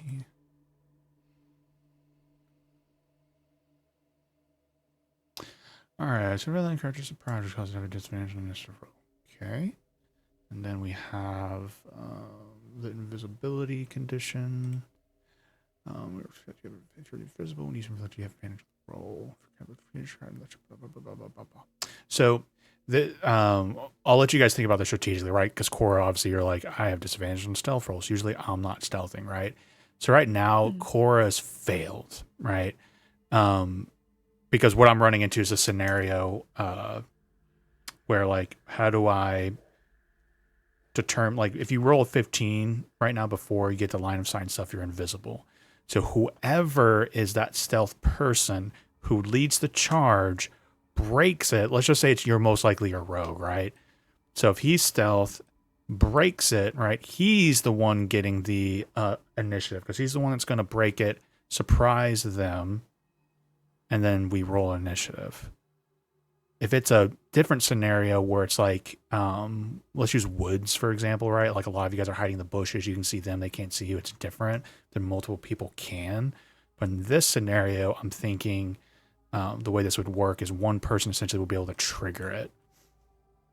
And then that's how it would be done. Sorry, I'm having to work this out in my mind because it's very strong because how do I determine one? Because if somebody is surprised, they have disadvantage on initiative rolls. And I can't say doesn't seem fair that they're all going to be rolling at disadvantage, even with Cora rolling low, right? But then some of you are rolling high. So how do we determine that? So in this case, it's like people choose, like perhaps in this scenario, maybe one or two people breaking the line of sight at once, like maybe I can allow like Graph being the second person up there too. You both roll your stealths and we see how the result looks like. And then you create the contact, and then we roll initiative. I think that's how I would do it in this scenario. And if you guys roll well enough, no man, it's still, I fucking hate surprise. It's not clean. Mm. Let me check the combat section because like, do they roll against it? Because invisible, like you being hidden and having the visibility condition is very clear.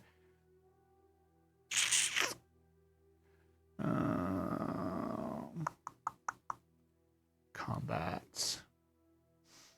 It determines when a combat determines with a monster, a group of technical creatures makes a single roll trade best has the same initiative. If a creature is surprised by combat starting, the combat is finished and starts combat will hit from foes and where the foe is surprised.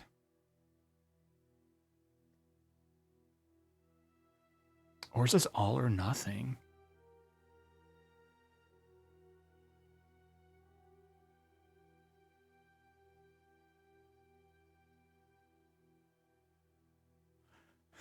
Oh, sorry, this is breaking my brain. It doesn't feel right. It doesn't feel right that Cora, even though she rolls like is trying to be stealth and rolls badly, like her ruining it for everyone doesn't make sense.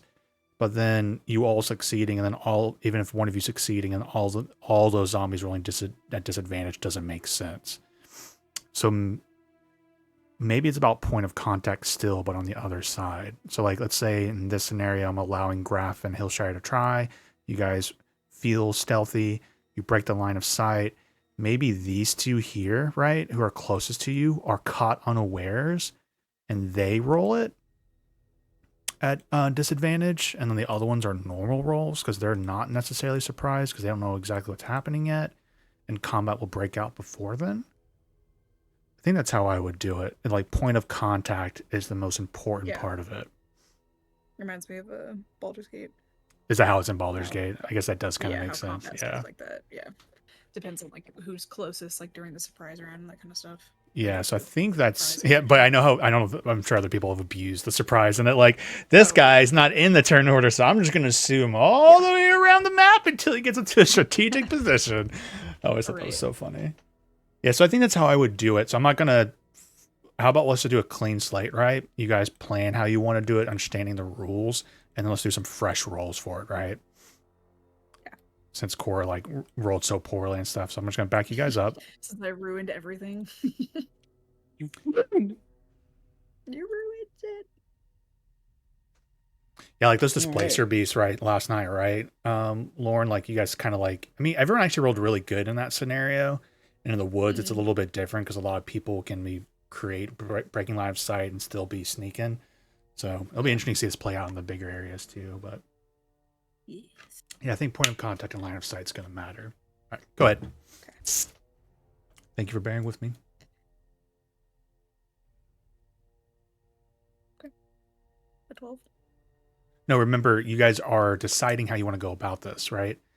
Oh, if you were like, I'm not saying this is how you would do it, but most likely you knowing you have disadvantage, you're like, oh, I'm not going to be the point of contact, right?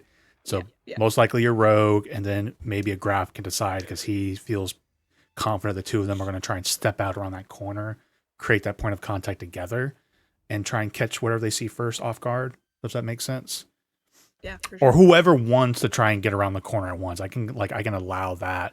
But like if you go and you roll bad, you ruin it for everyone, right?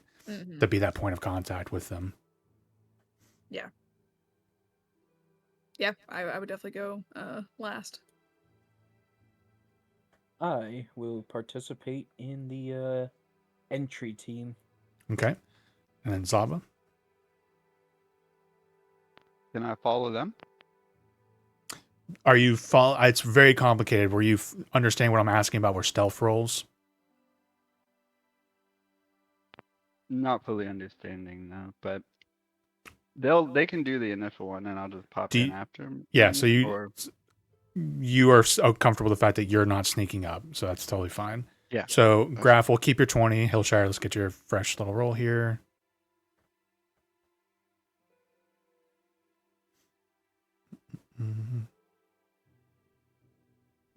The fresh stealth roll? Yeah. I just wanted to clear the slate.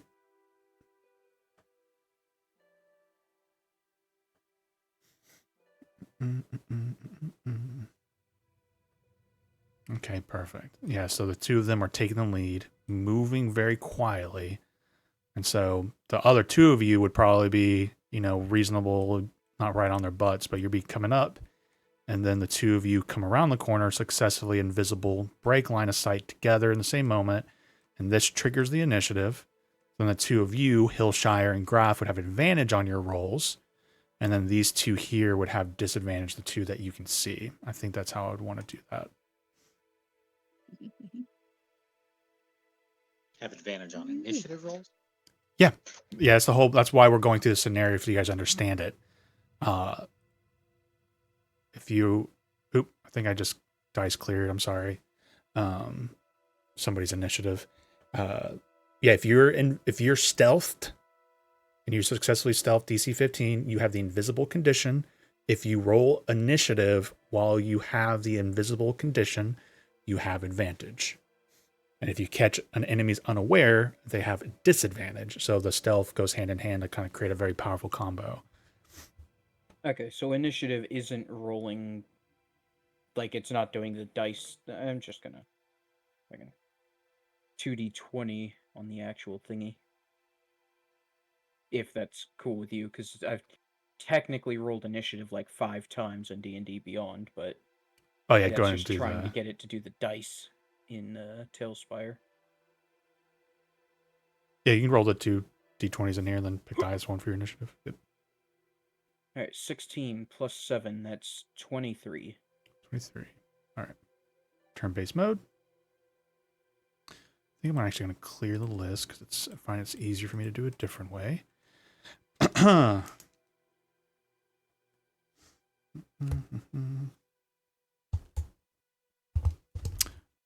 All right. Cora, you guys are all rolling initiative, so make sure you guys are rolling initiative too.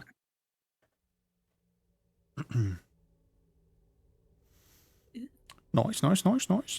Okay, so then that'll bring us to top 27, you said, or 23, right? Graph 23?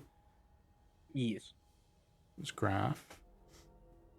Cora at 20. Zaba at 12. And then Hillshire at 16. And then I'm going to do 2 groups here for the Zombos.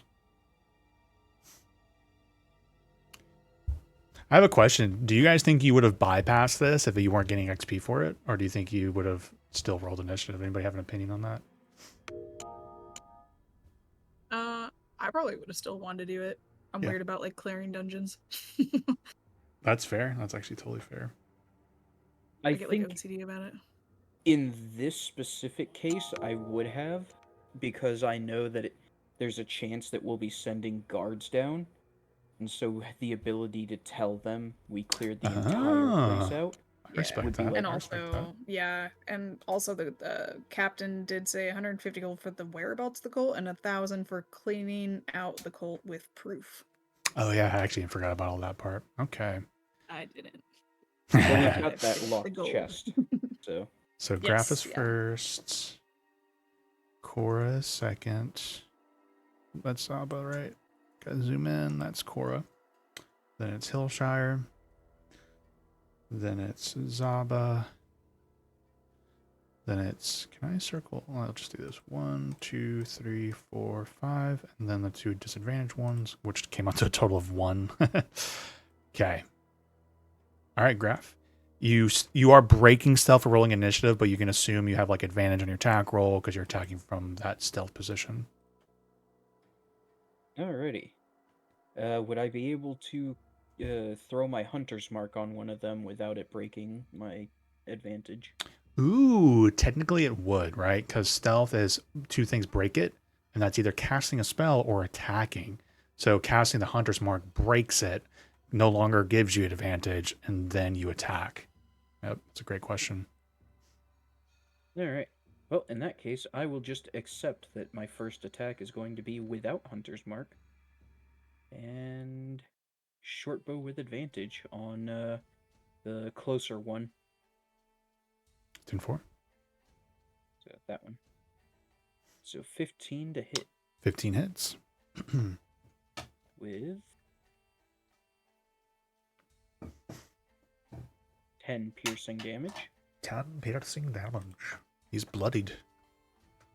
Hooray. Such a difference from what we just did. That's Oh my god. And I'm going to double check with not Piercer, where the weapon mastery. Vexed. If you hit a creature with a short bow and deal damage, you have advantage on your next attack roll before the end of your next turn. That's weird to me. It kind of seems like it's a runaway, or not runaway, but like it's you're gonna keep getting way just it advantage, reads. advantage. Just like it just keeps Yeah, stacking. Yeah. Yeah, the way it reads is just like, oh, you hit them once, well now you're gonna have a chain of hits going. Yeah, as far as I can tell, they're very strong. But that can only, there's so many ways to try and gain advantage, right? Yeah. It's just at least it can't like just keep getting super advantages or anything. Yeah. And I think I have, extra attack now, so I will attack again, also with advantage, because Yep, Vex. because of Vex. Do you want a Hunter's Mark first? That would be a good idea. I will Hunter's Mark it. My brain is like, oh, you can't break up an attack action like that. Yeah, it's the first time you've done your extra attack, right? So it's been a while. Yep. It's been a while. Alright. 22 to hit. Mm-hmm.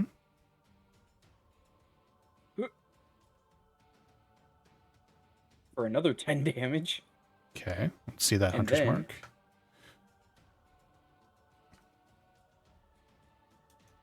Nice. 4 force. So 14. So his DC, his advantage is everybody makes a constitution at 5 plus the damage taken, unless something. So the DC is 5 plus 14. So he's going to roll a con save and see if he can get a 19 or higher. No joke, I rolled a 16 plus 3 for 19. So all that damage, the undead fortitude of the zombie, he is alive with 1 HP. Well, Classic. I'm already in the far back corner, so end of turn. Ruh-roh. Oh, well, Oh, Cora's next. Give her a second. Cora decides just to go in there and say, "Hey, zombies, how's it going? You guys want to play some cards or something?" Just no, I'm not just trying to debate you. That was the rule.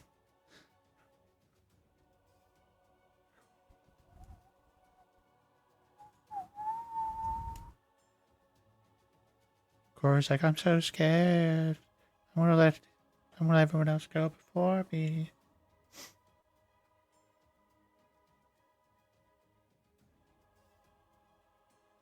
Fair enough. Okay, she's gonna go 5, 10, 15, 20. Can you even get on that square? No, not really. 20, 25.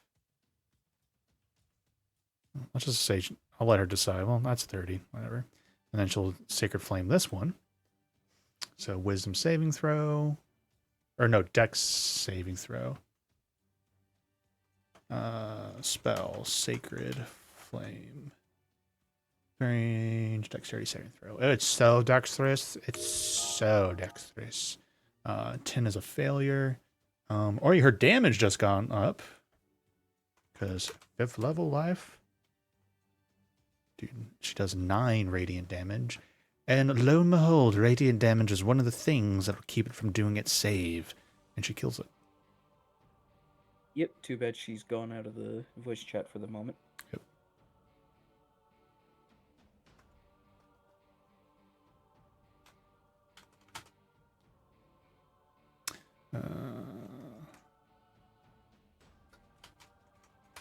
The zombie needed...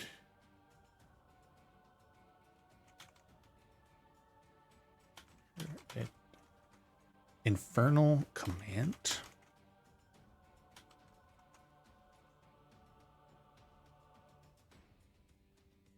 What you talking about, Willis?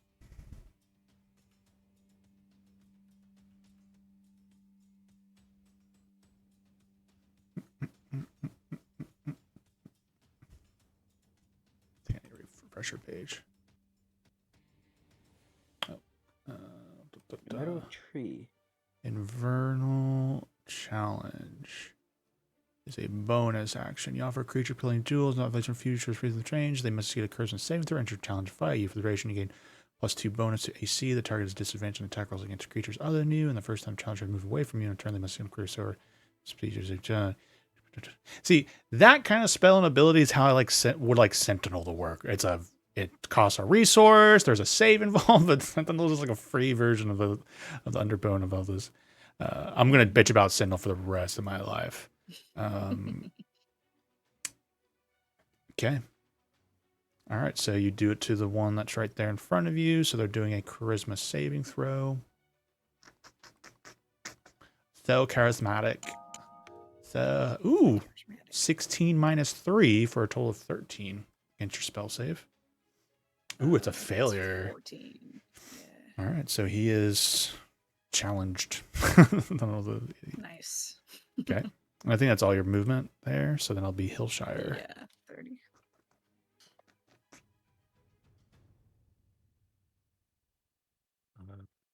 Does this one have 1 HP? The one directly in front? Is that the one with 1 HP? And the one that had 1 HP is dead. There's nothing else has been damaged.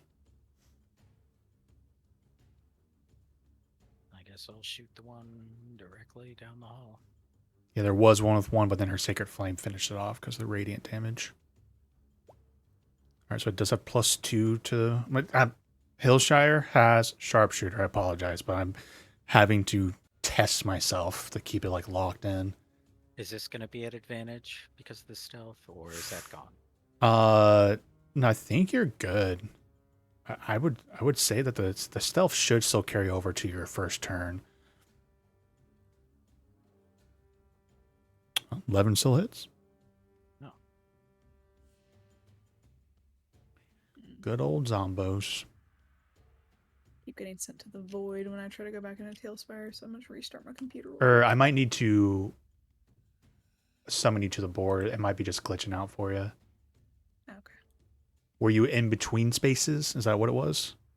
Yeah, first it said error. That'll pop up, and then it said sent to a safe Yeah, place in between. The It says error. I don't think it should say that. All that's saying is like I need to summon you to the board. Because it even says it for me when I if I'm in a page and I delete it. It's like you're between error. I'm like, it shouldn't say error. It should say you need to be summoned to a board. Yeah. So just let me know when you're back into like the campaign. You got that error message. Okay. Yeah, I got the error message. Okay, let's try it now. How about now? Oh, it Still showed you got for a error. second, and then Yeah, still got an error. Hold on, let me go back to the main menu. it's like summoning you, and then it's kicking you out again. Yeah. All right, so you did a total of 23 damage on that hit. So it cannot make a save to beat that. So you do kill that one, Hillshire.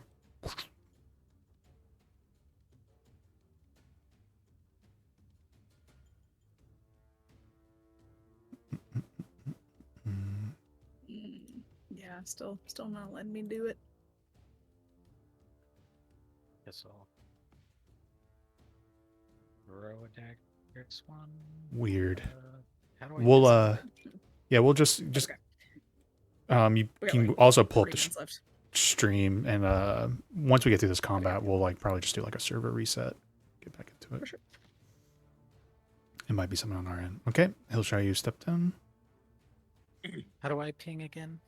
T, press T, and then click. Or I'm just gonna shoot a dagger towards this guy. 10-4. I just saw Charlie's kill core for She's a UNT stream. Oh, what a jerk.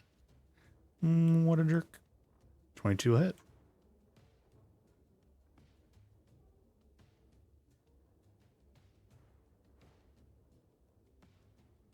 What's that? 3 damage.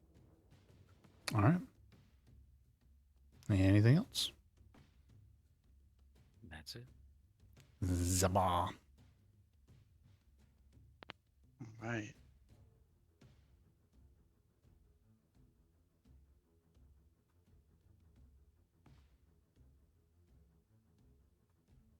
Let's Is that a whole square? No, that's a half square. Okay. Guess Yeah, you can half-ish. technically be on it, so yeah, feel free to squeeze your way through back there.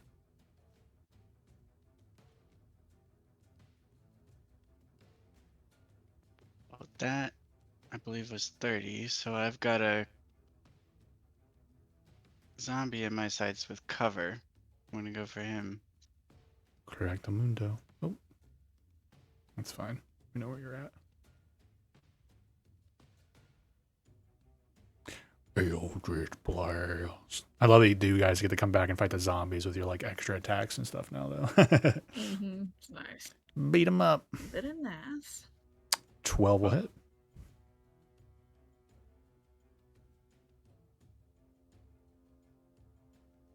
10 damage. 10 damage. Still up. I will use bonus action to transfer Hunter's Mark.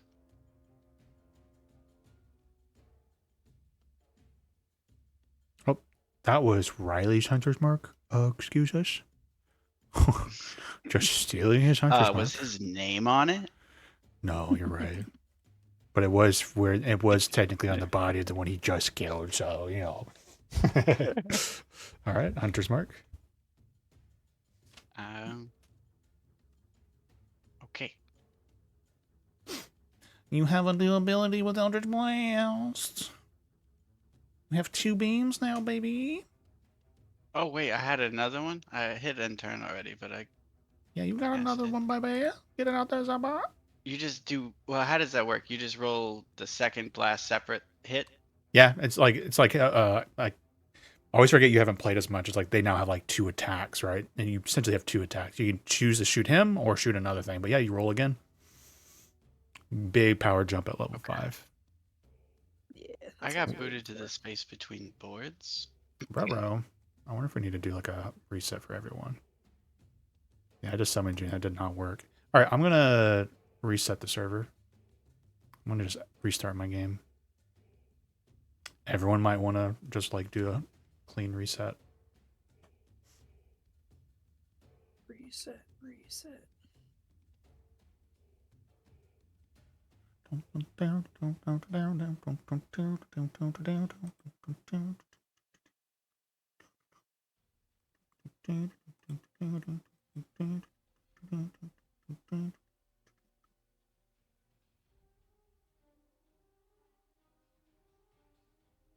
All right, server's back up. It is weird too because I have this as the default one, so you guys should be loading into it. So that was a big sign that it was broken.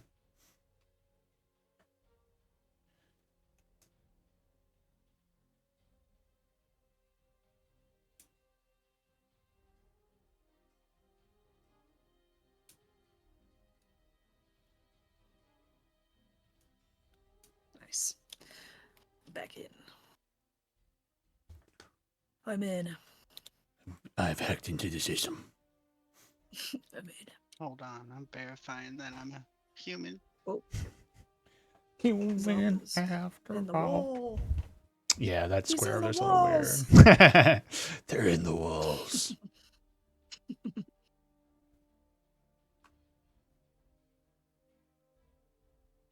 Okay.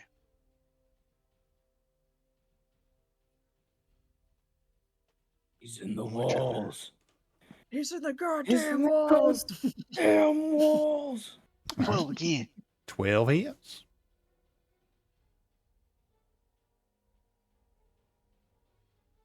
Well, Dimash.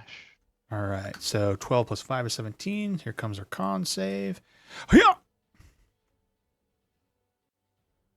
Fails. It's dead. You killed it. All right, Nice. turn order. There we go. And then Zombo turns. Boop, boop, boop, boop, boop, boop, boop. Good thing these are fast zombies. I'm just kidding. They're not fast zombies at all. God, I hated those in Half-Life 2. All right. Sorry.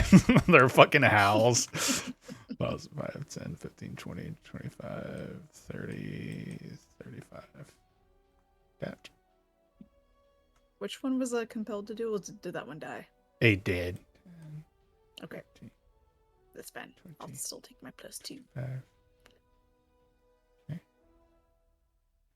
5, 10.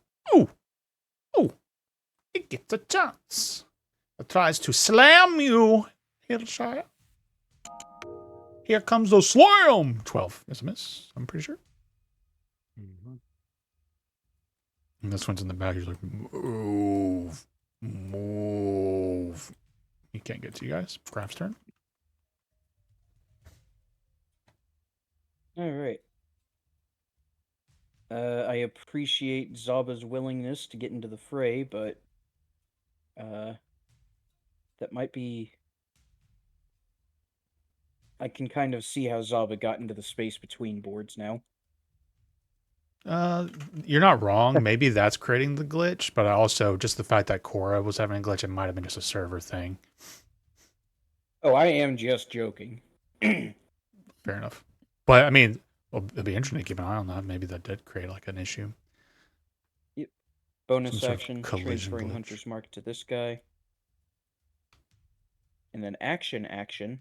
I had already moved This my is, oh, Hunter's sorry. Mark. Yeah, I was like, wait, no, he hasn't moved this yet. Yep. Let me see.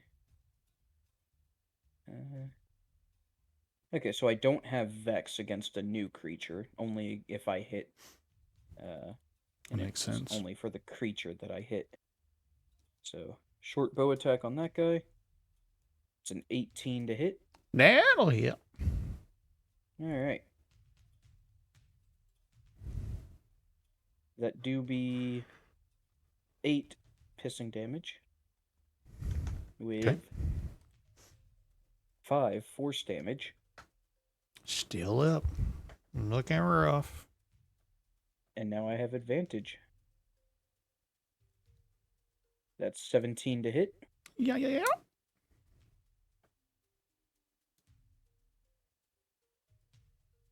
I'm going to re-roll that. Okay. Let me see.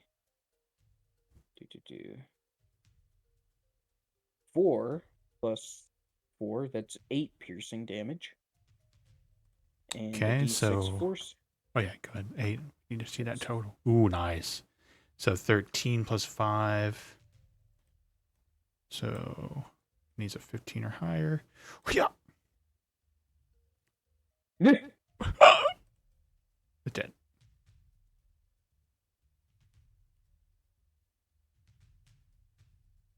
All right. And then Gora. Okay. So this is kind of like a weird area that I'm in. Would I have to move like on Hillshire's other side to get a swing at it? Or would You it can be you okay could get here? one on this one here if you Okay. wanted. Yeah, you're within that 5 foot. Okay, squares are kind of strange. Yeah, those Okay, little wall um, squares are little weirdos. Well, this time I'm gonna use a long sword. And this is gonna be -1 to this roll, because fuck my life. 19. That'll hit. This is gonna be a -1 to this roll. Fuck my life. That's gonna be 4. Okay. Second attack. Nat 1. Truly fuck your life. But I think as bonus action, I'm gonna divine smite this guy because I just wanna. fucking You destroy can't him. do it right now because you have to hit, right? Oh! You do immediately after your hit. Yeah. Oh. That was your first time extra attacking, so if you wanted to do it for your 19 hit total, you can. Okay. But just Yeah, let's using it do as a that. learning lesson. Okay. Thank you, gracious DM. I am a gracious So- god. Alright, so this is gonna be 3d8. Well, I'm sorry, 48 radiant damage because he's And he's dead. This is like, and he's dead. 16. Hold on. let me get this in. I need it. That's fair. Alright. This 5. Do you want to tell us how you divide smite this guy with a freaking huge hit? Ooh. I like a good old cleave right down the middle, and then slowly each half of his body s- just falls apart. Speaking of cleave, I Disintegrated did get to cleave. see like a great axe cleave for like a level 1 player on Sunday. That was kind of fun. He was able to get between like Ooh. 2 things and at level 1 attack twice. So I thought that was really cool. Oh snap! Yeah. So then Movement, you let me yeah move quote up. unquote nat ones. Yep. So cool. And then movement. Movements of Jabi Headshires up. Alright, shoot this one. I'll steady aim first. 10-4. Oh, sorry, I'm so yachty. Try not to drink too much coffee. 20's a hit.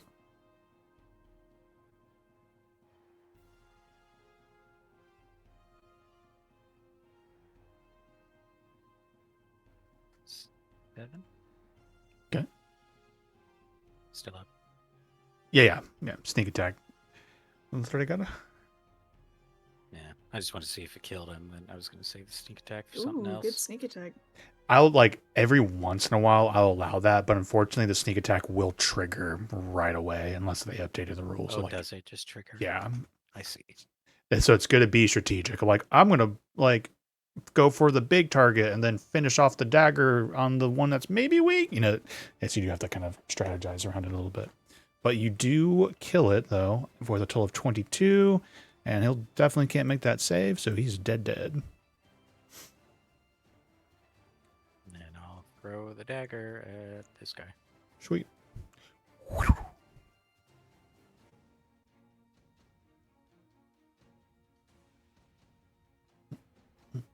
Mm-hmm. 12 hits. Yep. Your AC is 8. Okay. Chipping away. Zipper.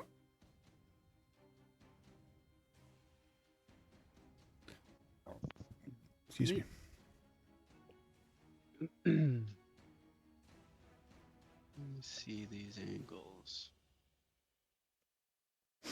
I think for simplicity, I was allowing to be in those little corners, but I think I'm just going to drop you off of that. Just keep it consistent. I'm Yeah. gonna walk forward. Yeah, just kind of be on that line. Yeah, so that would be half cover if you're Eldritch Blasting still.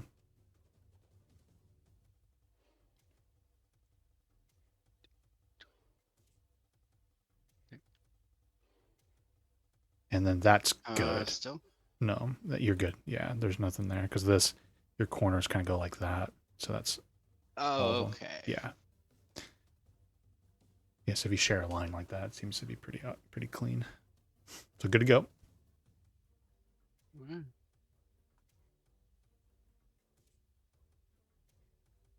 12 hits.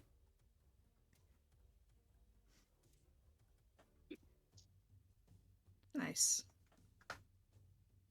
All right, so that would put it down, but you definitely would have bonus action put Hunter's Mark on it first, and then did that extra D6 damage on it. And I have that second blast. But yeah. Nada.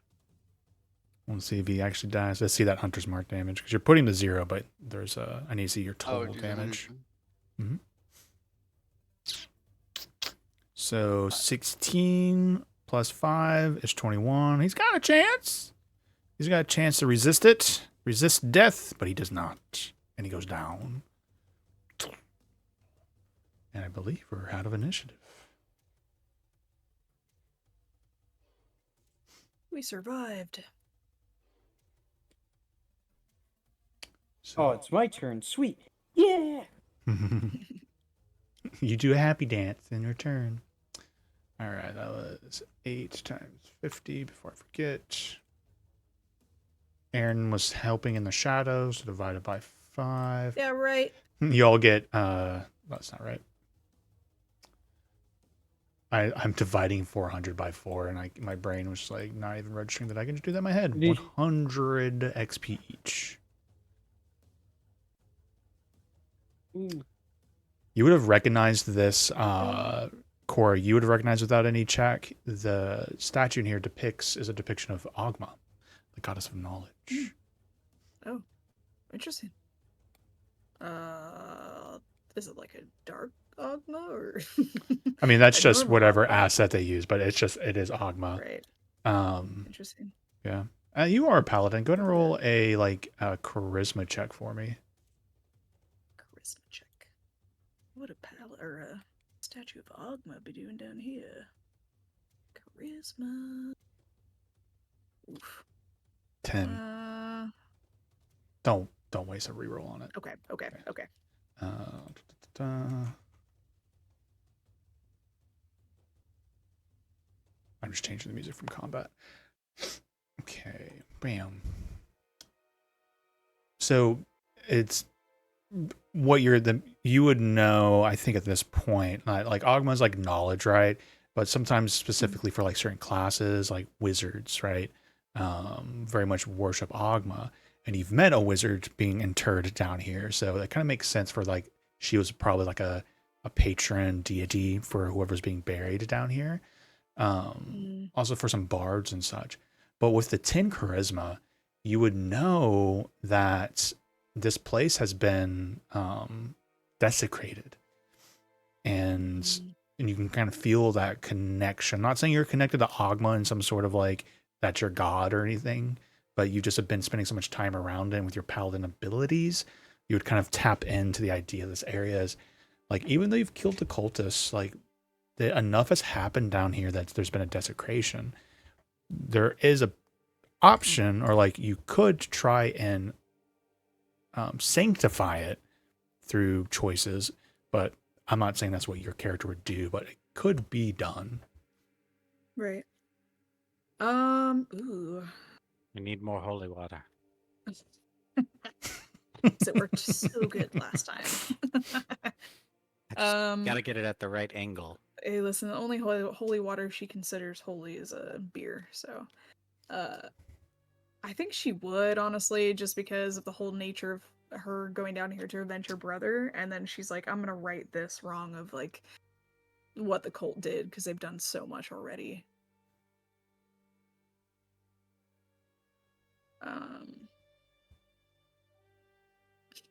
Do I start a ritual? Boogie. If that's what you'd like to do, tell me what you're doing and what you're trying to attempt. What are you tapping into?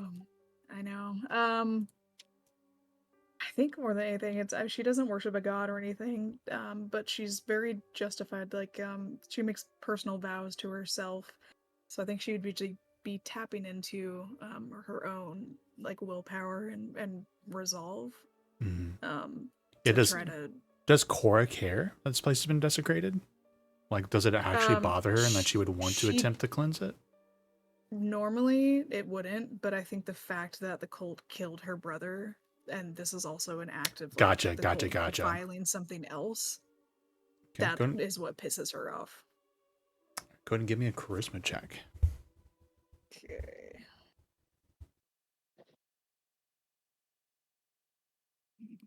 18. So you kind of push through that space, and you kind of put your hand on the statue, and you feel the desecration. You kind of tap into whatever bond, wherever this place is that you've been pulling your power from, and eventually just kind of feeling the desecration of these disgusting people who murdered your brother. You're able to you guys watch as this kind of radiant energy kind of begins to shine on the statue of Ogma, and it kind of begins to kind of spread out, very gently radiant light moving through the space, and you feel that desecration is no longer there.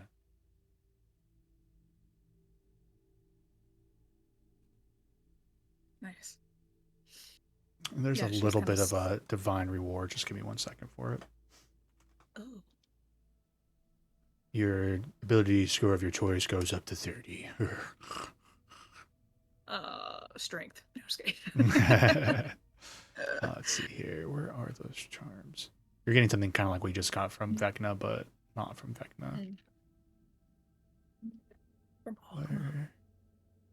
Or how about this? My brain's getting a little fuzzy. Let's go ahead and take the 10-minute break so I can get some food. Let me find that little thing for you guys. Does that sound good?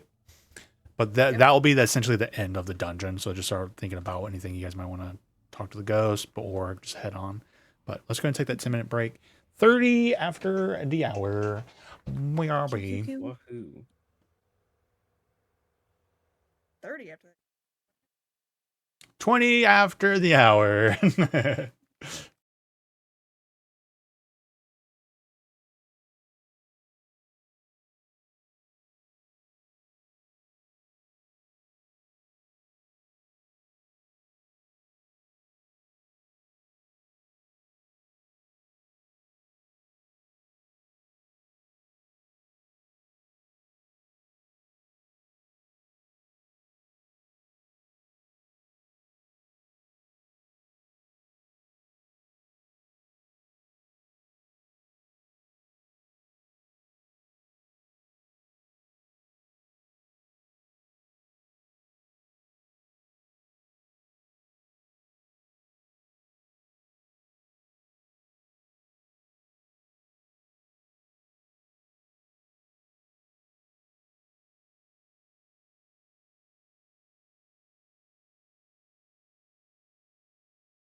Yellow.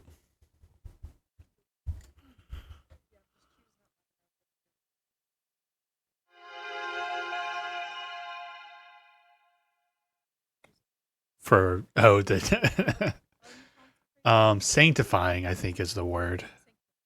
Yeah.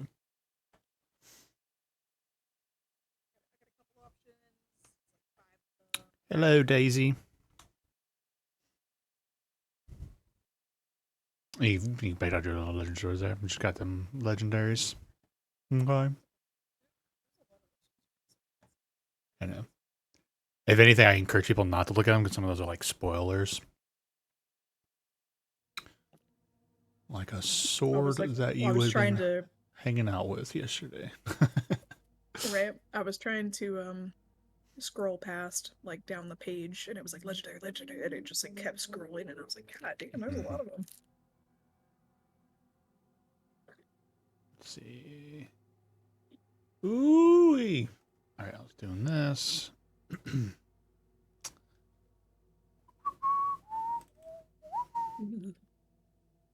Thin and crispy.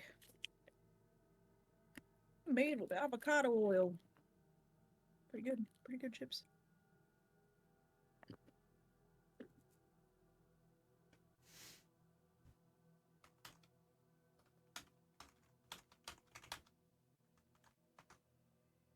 I've been waiting for this thunderstorm to come in. It's getting pretty dark out there. All right. Where the heck are these things? Boom, boom, boom, boom, boom, boom, boom, boom, boom, boom, boom, boom, boom. Let's see here. I think.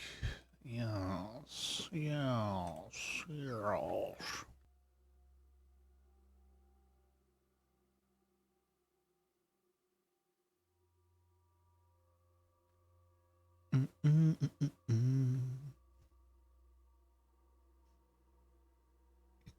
Excuse me.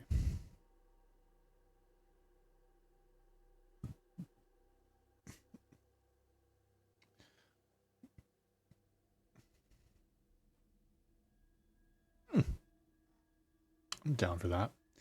You get a charm of heroism. Ooh. You get a benefit of the potion of heroism as an action.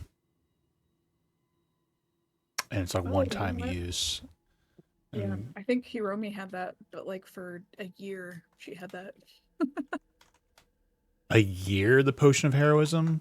To be fair, too, Yeah. this one might be a different effect from the old one because it's the 2024 Okay. version of the potion. Charm. What was that from? Hiromi? For a year? Yeah, I don't. It was like literally in her inventory for a year, and I was like, oh yeah, I should use that. Oh, Oh you yeah, I should use had a that. Like, potion of yeah. hero. Okay, Oh gotcha. yeah. Sorry. Yeah.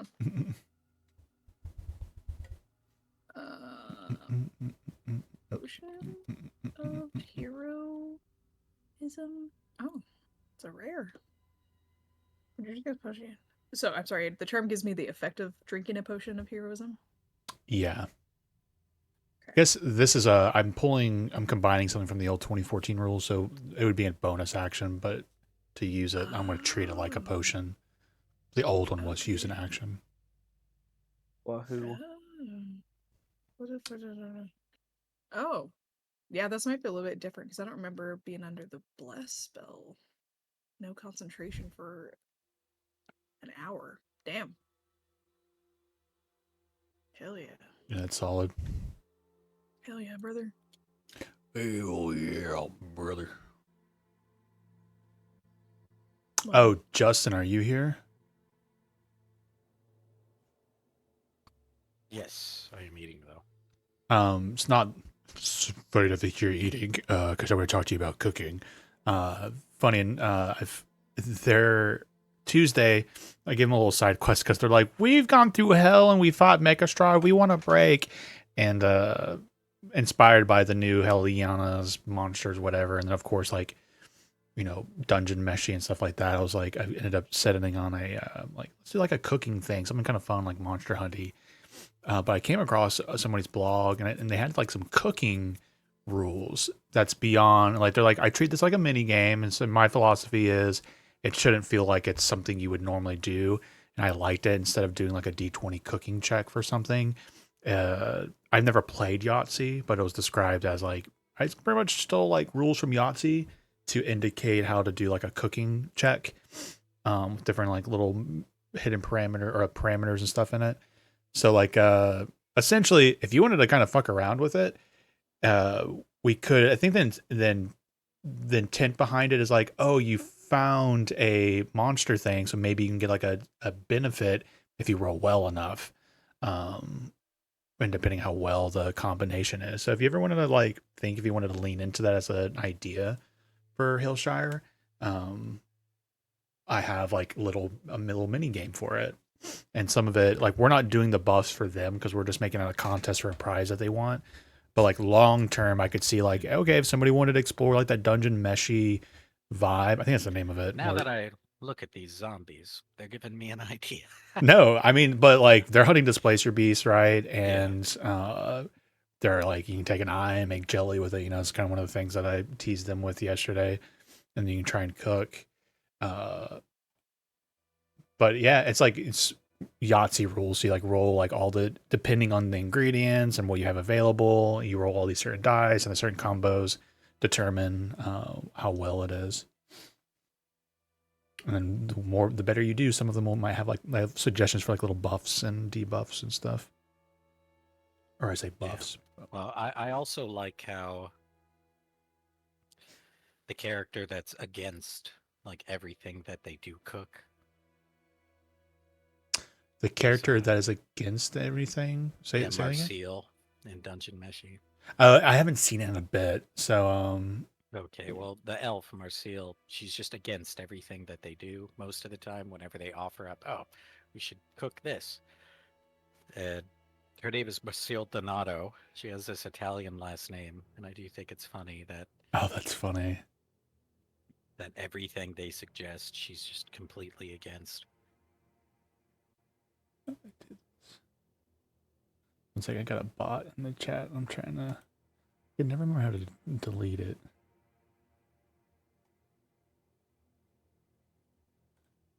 That was a better bot than I've seen in a while. Actually, it was like I was testing it and I gave it like a response, and it's just like, that's great, and you should add me on Discord.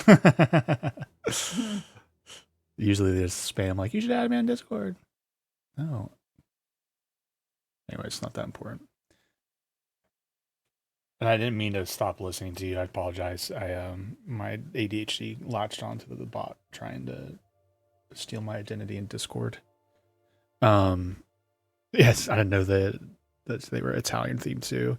Yeah, so if you're interested, just let me know. Like, I think I have a screenshot of one of the little examples for it, kind of how it runs. Is it this one?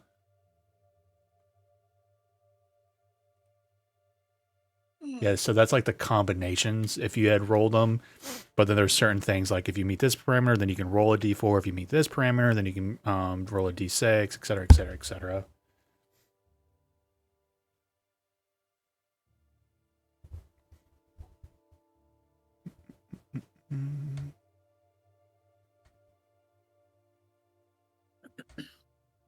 Oh my gosh. There's a scorpion mount.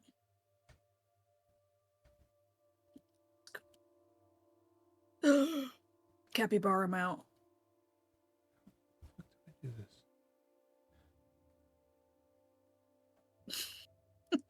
Capybara. I'm gonna get a walrus mount. It's over. Can you imagine how fast I would go?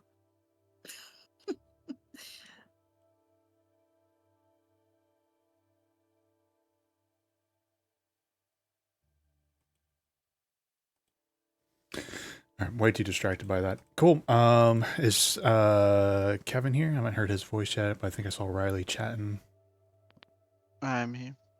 Sweet.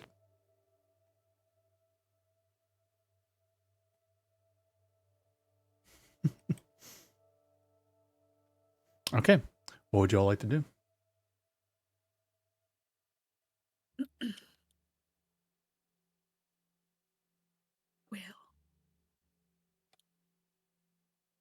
Sorry, I was going to clarify this earlier. So the basically the cult of Vecna was down here to try and come up with magical ways of siphoning information from people's minds.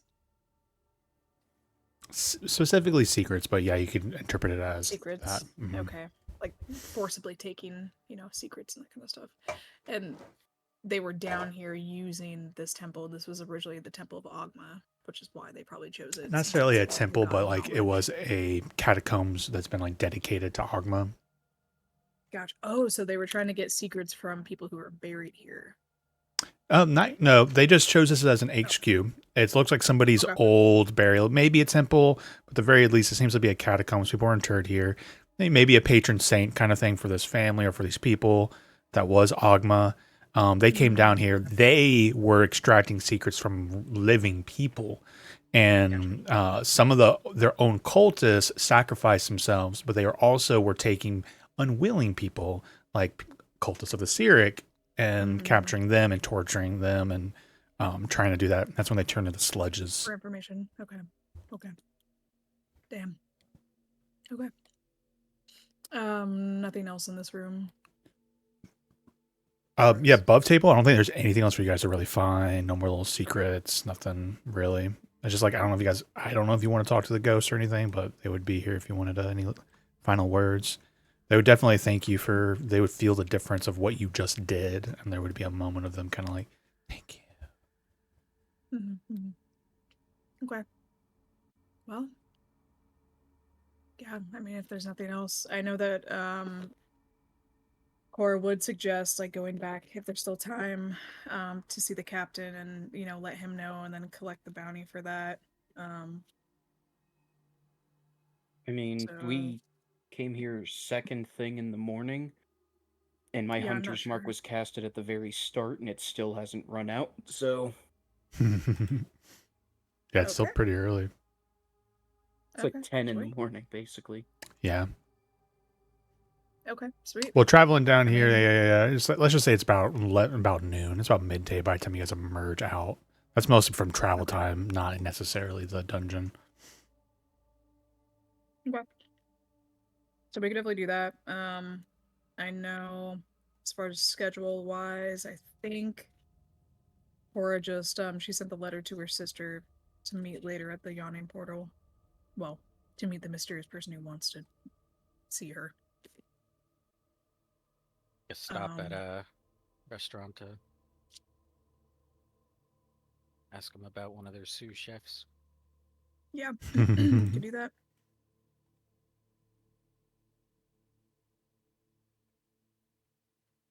I just brought Yeah, you guys I don't have into anything else. awesome.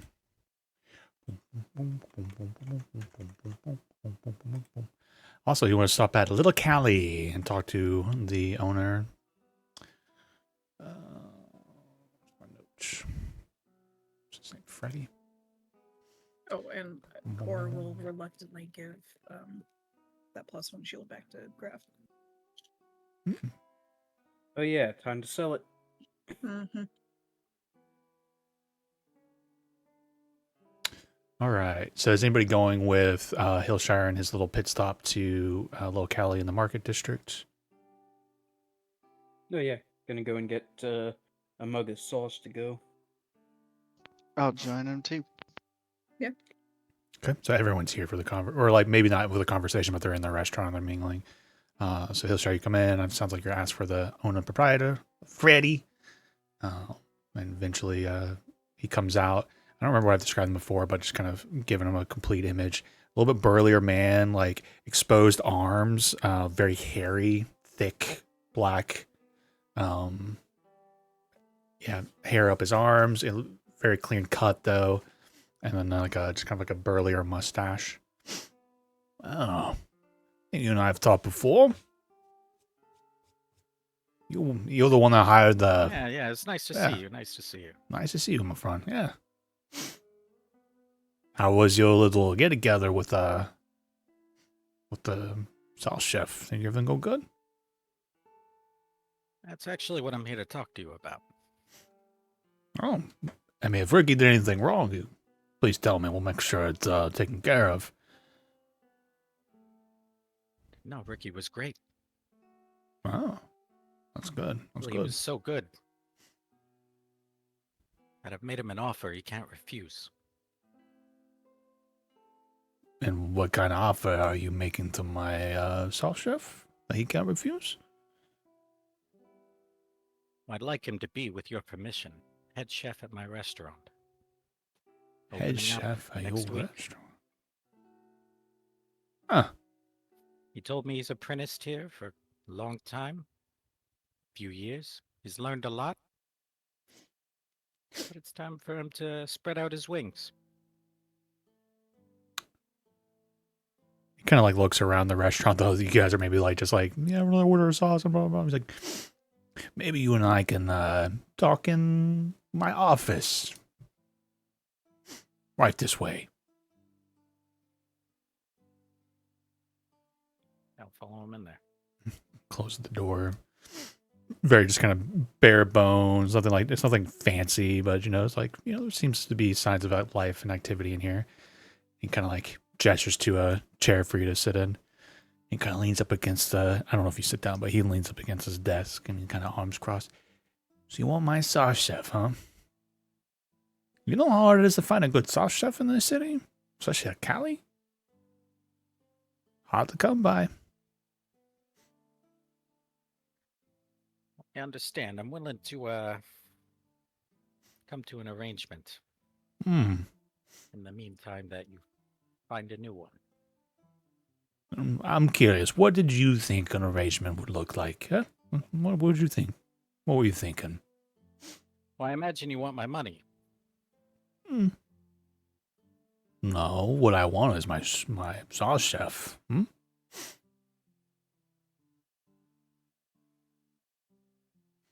you can find another sauce chef.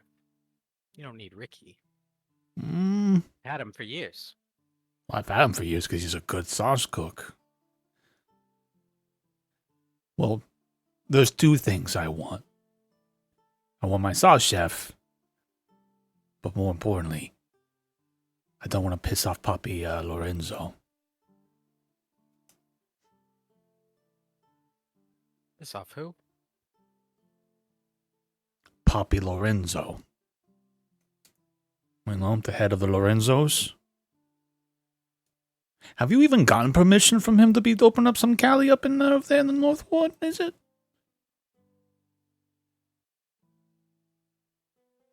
Is he like a friend of ours? He's a very good friend. Very stern father figure to everyone from Little Cali here. I could speak to him if you like. Have you even gotten permission? Do you know how any of this works? Please enlighten me. Don't let him talk to you like that. Better. Well, there's the Core Familias. Do you know who the Core Familias are, at least?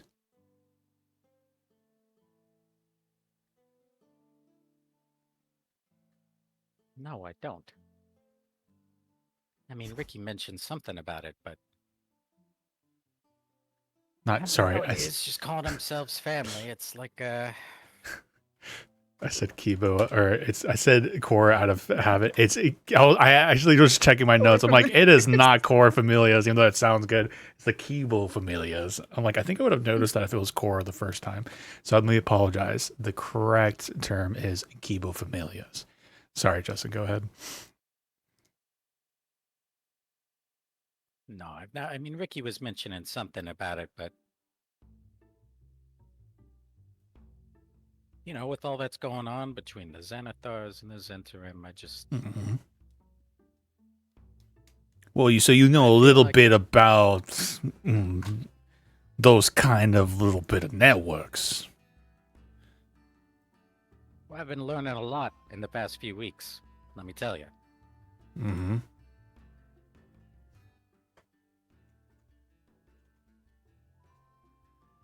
Well, it seems like you haven't been learning enough, so let me enlighten you a little bit farther. Please. There's two big families to worry about right now. They've been cleaning up house a bit, uniting some of the smaller Kibos. You've got the Lorenzos. You got Papi Lorenzo down here. And you got the Giovannis in the Baldur's Gate. Now, these are people you don't want to trifle with. They've got their hands in pretty much every food industry you can think of dealing around Cali cuisine.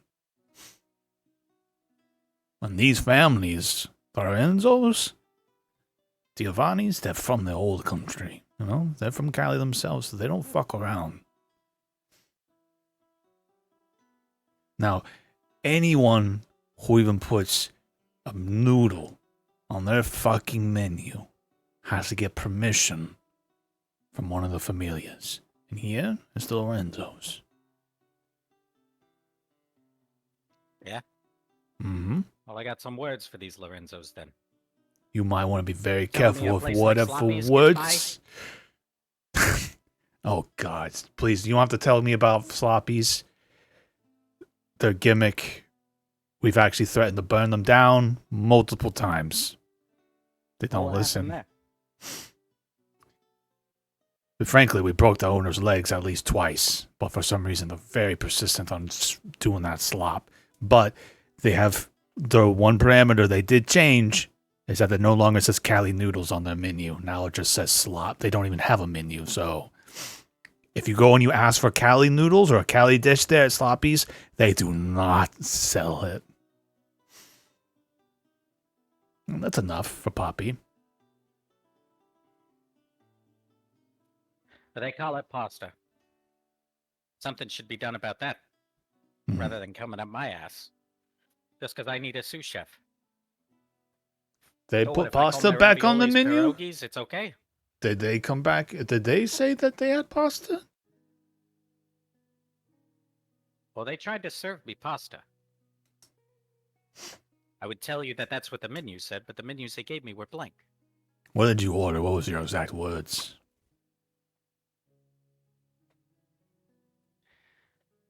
Well, one of my companions was the one who made the order. I didn't want to see. And he ordered pasta for you. No, he ordered pasta for himself. I didn't want to eat that. Well, they brought it out. They brought pasta out. Sloppy's brought fucking pasta out.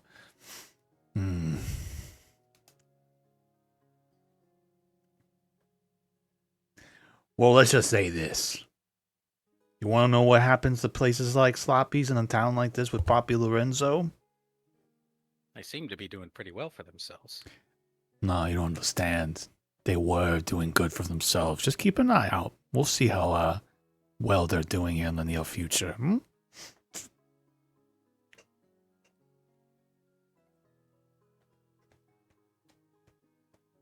Now, Poppy doesn't necessarily,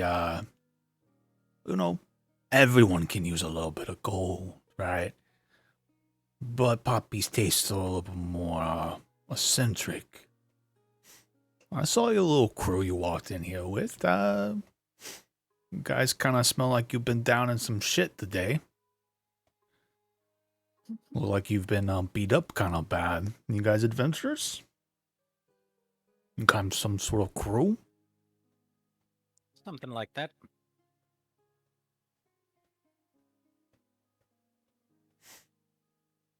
You can always get on Poppy's good side and get permission. If you do him a favor.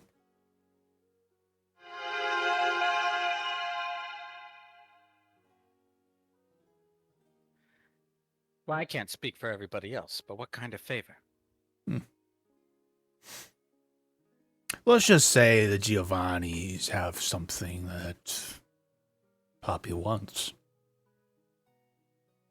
If you can get this thing for him, maybe we'll get permission, and you can get a sauce chef for your new restaurant. And you can go serving Cali dishes without any issues.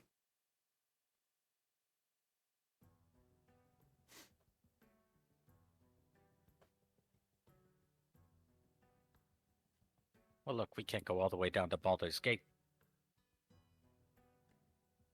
just to pick up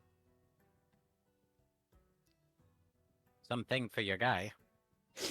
Oh, you Also, wouldn't I be can get just. a guy just to cook tomato sauce. I mean, look, if I have to call my raviolis pierogies just to get by these rules, then I'll do it. What you can do without Ricky?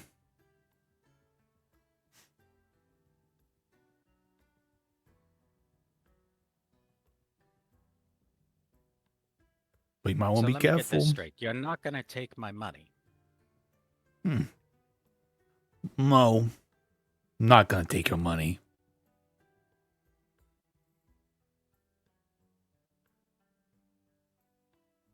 And you want us to go down to Baldur's Gate and steal something from the Giovannis. That's right. Because So I here, can get permission to cook tomato sauce inside our establishment.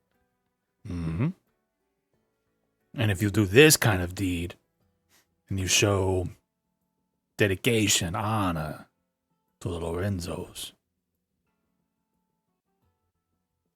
then you can also have Ricky. He's a good chef, Ricky. He's a good boy. Found him on the streets myself. Cap. I'm calling bullshit. Yeah, he's a great chef. Mm-hmm. Just know if you even get one toe out of line with this establishment, what was this over there in the North Ward, right? Was it Troll Skull Ricky went to? For not paying due respect, then people will not pay due respect to your establishment. Oh, well, if Sloppy's is any indication, then I don't have anything to worry about, do I? You do need to worry about it. We had an agreement with Sloppy's, but it sounds like they put a bit of toes out of line. Do you want to know what we're going to do to Sloppy's? We're going to go in there, we're going to take the chef, we're going to drag him out in the middle of the fucking night of his bed. We're going to put him into a fucking barrel, put a bunch of bricks in the fucking Wait. barrel, and we're going to throw him in the bay. And then we're going to burn down Sloppy's. Is that what you want to know? What we're going to do to Sloppy's? No. Or at least try to have some plausible deniability for me. Please. I speak to a lot of reporters. Oh, reporters. Are you threatening me? What? No. You just threatened yourself. I'm expressing to you the importance of due respect with Poppy and the Lorenzos here in Waterdeep. You don't seem to understand.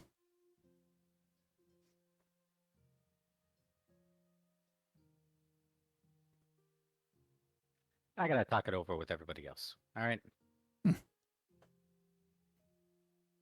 He gives you a nod like he gives you permission to leave. Damn. All right. Well, he's just gonna walk out.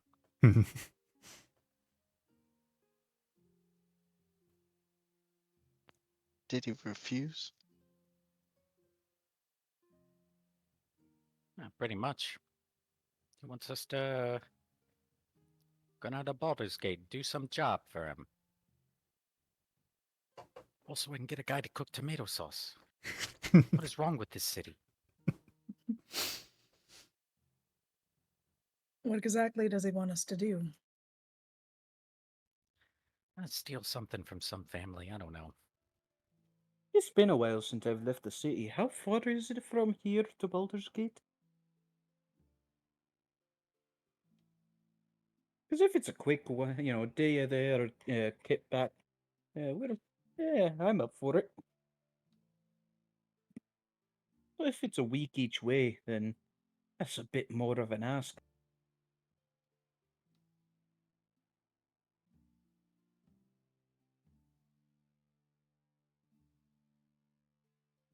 I don't know Perhaps if we Ricky's worth can- all that kind of trouble. Perhaps we can persuade him into doing another favor. That way we don't have to leave Waterdeep.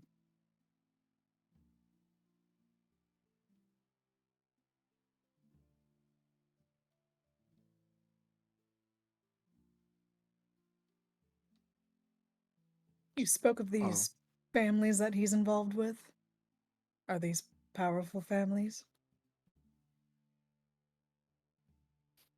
I guess so.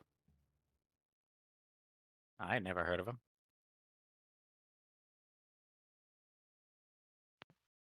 Well, what sort of dangers involved with pissing off these families you keep talking about?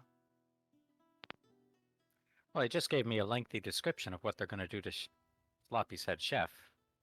So we'll see if that happens. And if it Do you does, just what's that? Well, do you think he was merely trying to intimidate you?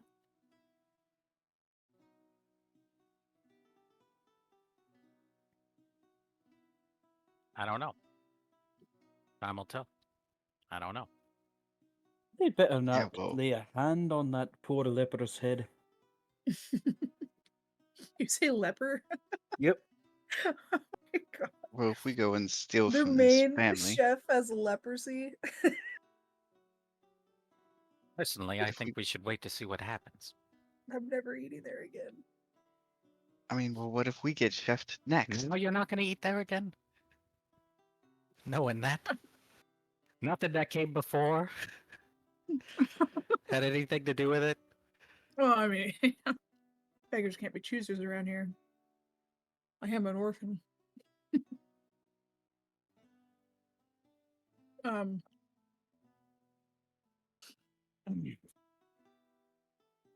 think getting involved with these families could prove trouble later on, especially if we're trying to establish our own restaurant or manor, inn, whatever you want to call it. But the question is, would we get involved regardless? They may see us as competition and come knocking anyway. One way or another. Opening up new property on their turf, they're going to come by.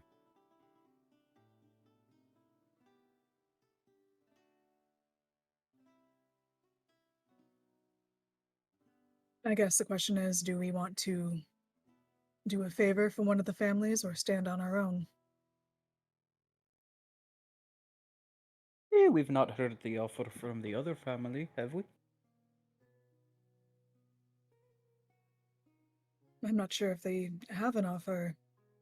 That man in there, you were just trying to bargain for the sauce, chef. Right? That's right. I don't even know if he's worth all this trouble now. I mean, I told the guy. We could just change the names in the menu. What difference does it make to him? It's because he saw an opportunity where he could make more money. Well, I tried to offer him money. He didn't want that. Just wanted us to do this job for him. And be integrated in his favor. He wants us to get involved, so we would owe him. Yeah, we're also going to be in someone else's disfavor. Exactly. It's always the ones that don't want money that are the more dangerous jobs.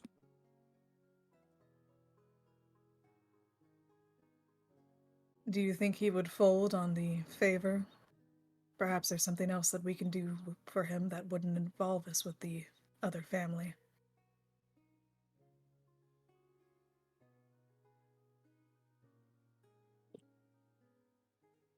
Is he still in the room? He's like floating around the restaurant, checking on things. You see him kind of moving around, saying hello to regulars.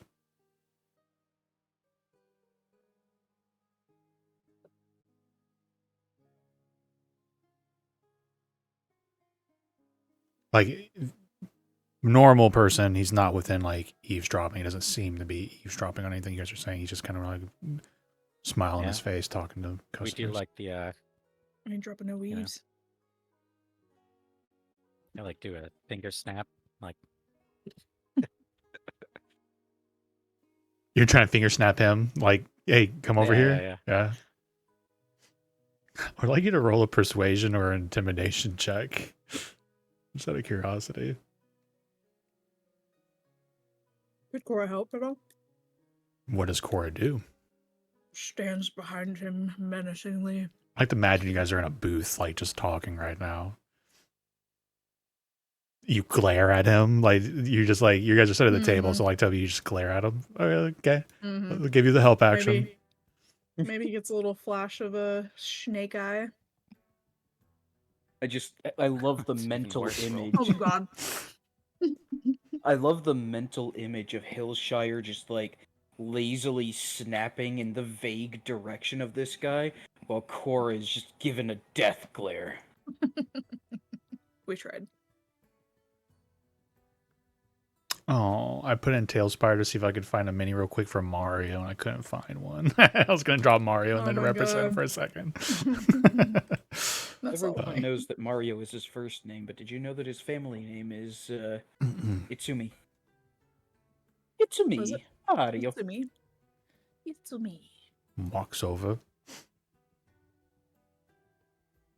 Can I help you? This is Freddy. Hey, it's Freddy. And well, with Freddy comes the bartender, and then the person who's been kind of sitting near the front.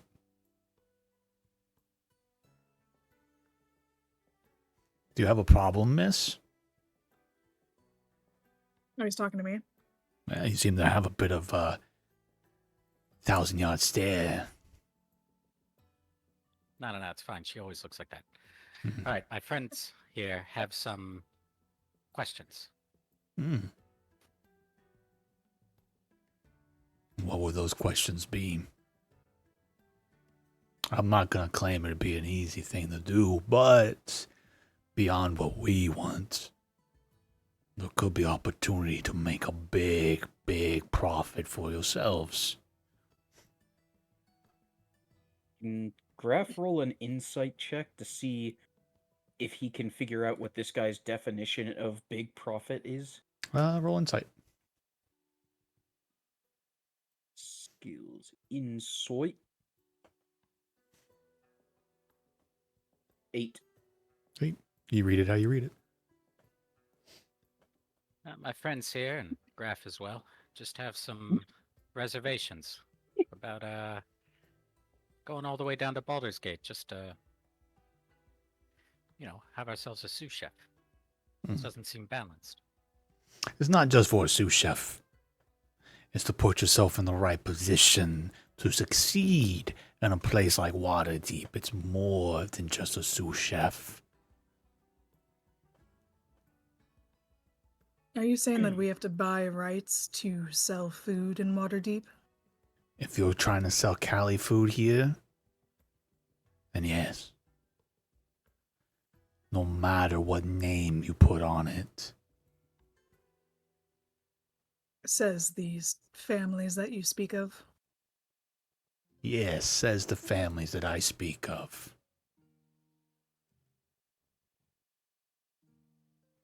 Now,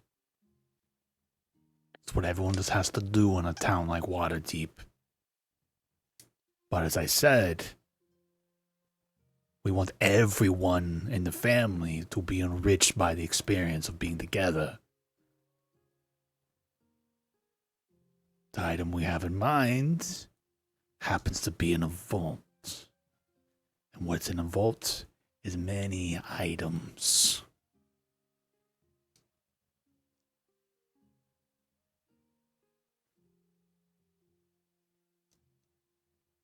This does seem rather elaborate just for a sauce. Excuse me. What sauce part of chef. the part do I say this is not about a fucking sous chef? I understand what you said. This It is still about putting seems yourselves in the excessive. correct position to enrich yourselves and do the right thing.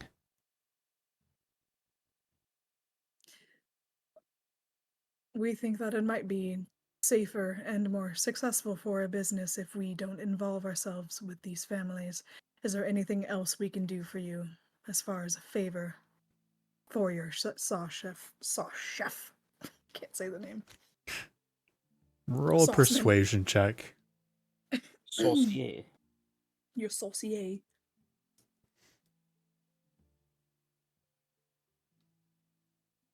$18.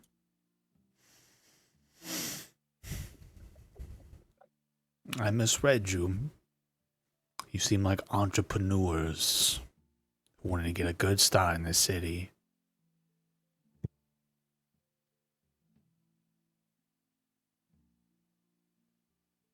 We're always looking for rare delicacies to put on the menu. Some that are a bit harder to find, some a little more exotic and a little more dangerous to get your hands on. Does hunting down a monster too much for you to enrich yourself here in Waterdeep?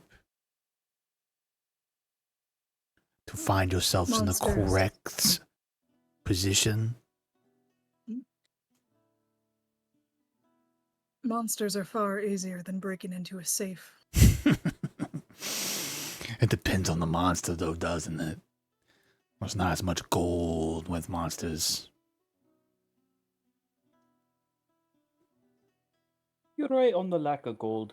They tend to be quite light-pocketed, but they are pretty dangerous. Hmm. After all the shite we just went through this morning.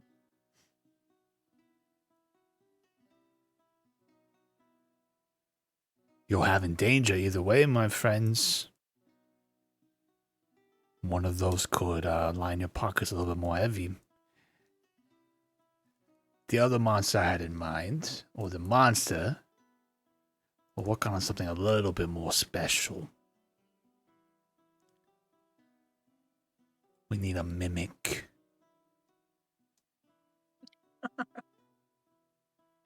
There you go. Was it Justin or It was Riley. That was so is funny. Riley? That's funny. I've What had it was in my that? back I hope pocket. you're happy. Just kidding. You willed this into existence. He wants a mimic. What, it's like a pet or a trophy? Yes, for a fucking pet when I say I need a recipe.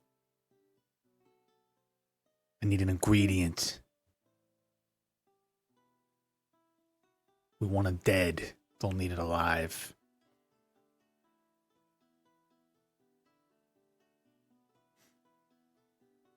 Now, where the fuck you can find a mimic, I don't fucking know. But if you're so insistent on not going to Baldur's Gate, that's the best I got for you. What's the How much will travel you- time from here to Baldur's Gate? Ship, day, 2 days if the weather's bad. Horse, 4 or 5 days. If you're walking, a couple weeks. I vote we go by ship. Ship sounds practical. How much are you willing to pay for this mimic? I'm paying nothing for the mimic. Oh, right. We're buying our way in. Never mind.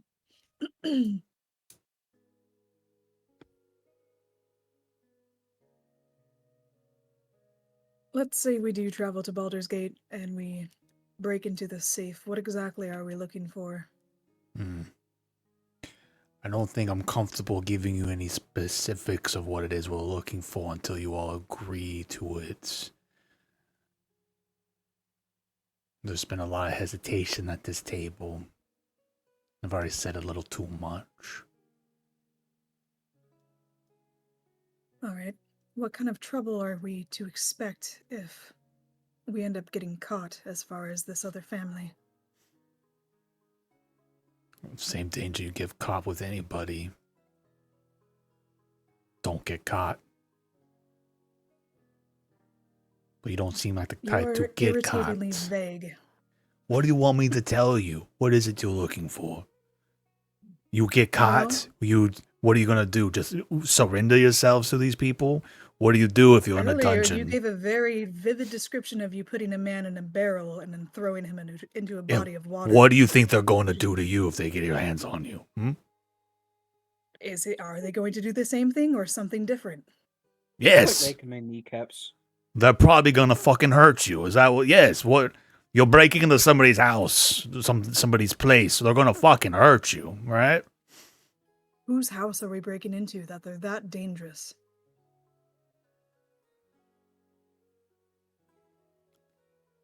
They're very dangerous. And perhaps I'll tell you more if you Damn details. it. I was trying to get him riled up so he would slip something out. That was a good try. Thank you. All right. Actually, I need to take a look at what a certain spell I have access to can do.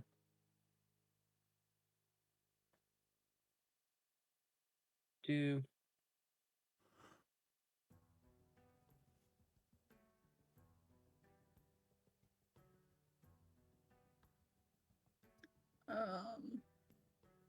I have suggestion, but I don't know if it's like detect thoughts where they know. I guess they would know anyway because I'm verbally making the spell. I wish I was a sorcerer right now. That's why I really So- try to emphasize that, because if someone ever picks up a sorcerer on my games, they're gonna feel like a god. I know it's such an OP move. I love it. Especially like I would love to play a sorcerer in like this campaign. Oh yeah. Yeah, I've genuinely just been throwing around in my head the idea of, all right, sorcerer with subtle spell mad magic. That's pretty good.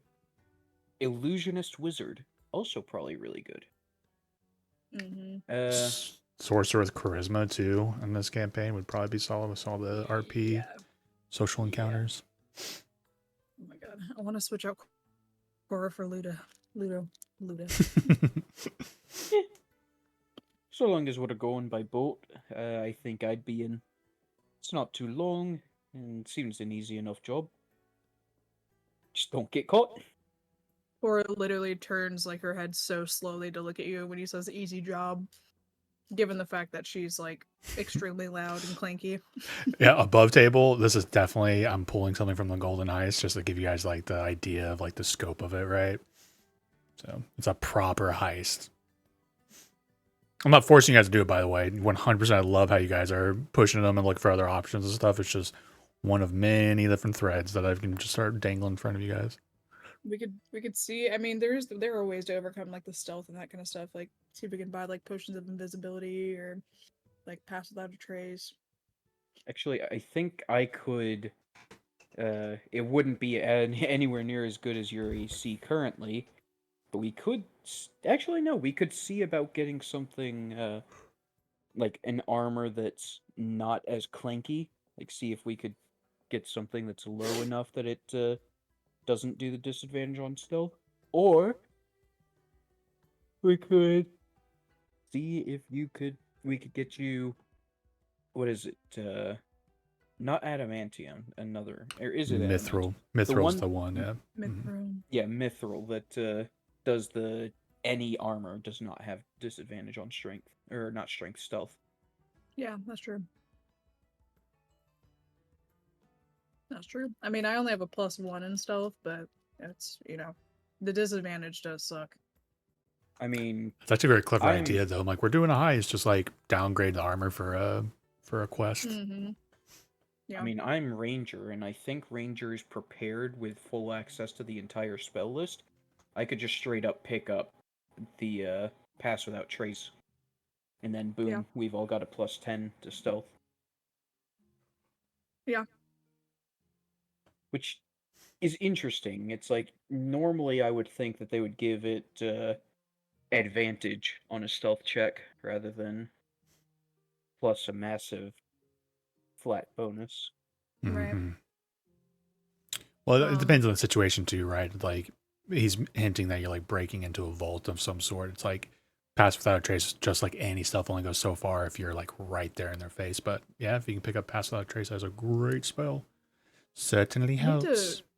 I need to look up like paladin spell casting more. Is I know you just said like rangers can like swap out their spells. Is that not like any spellcaster, but is that only like ranger? I literally And I took a think it's screenshot of an. I have a table of all the new rules for them. Just 1 second. Okay, because I don't know if it changed or not. Let's see if I can find it in my little files. It definitely gives me the option to like unprepare and prepare spells. I just didn't know if that was like every I long can't rest? Or... Yeah, almost every single one's different now, but everyone at least has some sort of Yeah. option. Some people it's when you level up. Some it's like you can do one at a long Right. rest. Yeah. Yeah, Ranger is whenever you do a long rest, you can swap your spells that are prepared for any spells that you have spell levels. Oh yeah, Paladin Oh. wants a long rest. That's cool. Oh, Heck yeah. okay. One spell per long rest? Yeah, Sorcerer and Warlocks are still the Okay. ones that are pretty oh, and Bard are kind of Okay. tough to navigate. It's like so easy to forget. Okay. Sweet. Finish long rest. One of them. Okay. I'm curious. Yeah, that's good to know. Okay. All right. I think from like core standpoint is like she's down really for anything. You know, at first she was kind of like, I don't know if I want to get involved with these families, but like talking to this dude more, he's kind of pissing her off, and now she's just like, I don't know. Yeah, above She doesn't really table, care. She's like, no, let's get involved. Let's get in the drama. you guys can deal with it however you want. The two threads, like the mimic thing, is wild. I'll tell you that. I'm not pushing you towards it, but I'm gonna let you know it's not just like, oh, go and kill a mimic. It's a fucking wild thing that I had in mind for that. And then obviously a golden vaults heist is always, you guys have played a couple of those. You know how elaborate those can get. Yeah. But so it's just kind of how you guys And I feeling think- about it. He said the vault is we could make money off of that one, but the mimic we wouldn't be. You know, there's making always a anything. I mean, chance of besides stuff making fun. extra of something, whatever happens during that Yeah. adventure. But yeah, the He's ones not like you're paying, going into a vault. Yeah, it's like who knows what you'll Yeah. find. There's kind of what he's dangling. That's true. He's like, take whatever you want, just give me this item. I mean, I think it's ultimately like up to Hillshire. I think like from Cora's perspective, he's kind of taken over the food and that kind of stuff. She was mostly like, if there was like a like a brewery war, like she'd be totally down and like in that. But like as far as food wise, she's just here to back up, and she says, you know, do what we got to do. But she doesn't really like to grovel, or like, I don't know, she doesn't like the feeling of being beholden to either family, you know, or like the fact we have to like Yeah. pay our way in to sell this food. But you know, it is what it is. Yeah, it kind of feels like a shakedown. A little bit, yeah. Yeah. That's exactly like very intimidation. Like, you want to sell stuff on our territory, you got to pay your respects. But my natural urge is to be like, fuck you. Like, we don't have to do shit. But you know,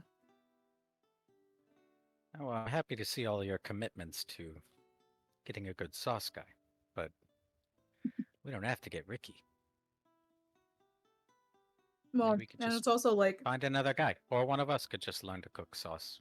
well, and it's like the whole concept of us trying to sell food, and like, I mean, I feel like we wouldn't have to sell Cali food, but if we wanted to, we'd still have a problem with these families, you know, because it's like on their turf. So even if we do find another sauce guy, I feel like they're still gonna I come kind of like the knocking. idea that we just weren't taking that part of it seriously. And Yeah. So I just keep saying, We're like, it's okay, just your a sauce guy. yeah, your sauce guy and your sauce family. Okay, we just fucking met Vecna. Can't sell your cannolis, I know. according to Yeah. them. Which is crazy because that's not even their recipe. All right, Cora's in it. She's pissed. Let's go. But we're not selling the cannolis. Let's We get gotta that make straight. our own turf. Well, we're making our own turf right now. Fuck these families. Get in on it, get close to him, and kill off the family. Bring it, please. Please. Yeah. Ooh, some betrayal, some double crossing. The Departed. Some rats. Let's get some rats in there.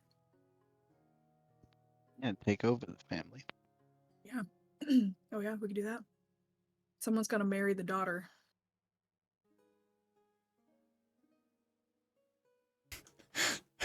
I'm just so projecting. All I I want just- is tomato sauce. Yeah, I just love the idea of Hillshire going through what was Al Pacino's name in The Godfather? I don't remember his. I know it's no Corleone Michael or whatever. Corleone. Yeah, like going through the Corleone. I was like, I don't want to be a part of the family business. And the next thing you know, by the end of the campaign, you're like in charge of like a mafia family, breaking your nana's heart.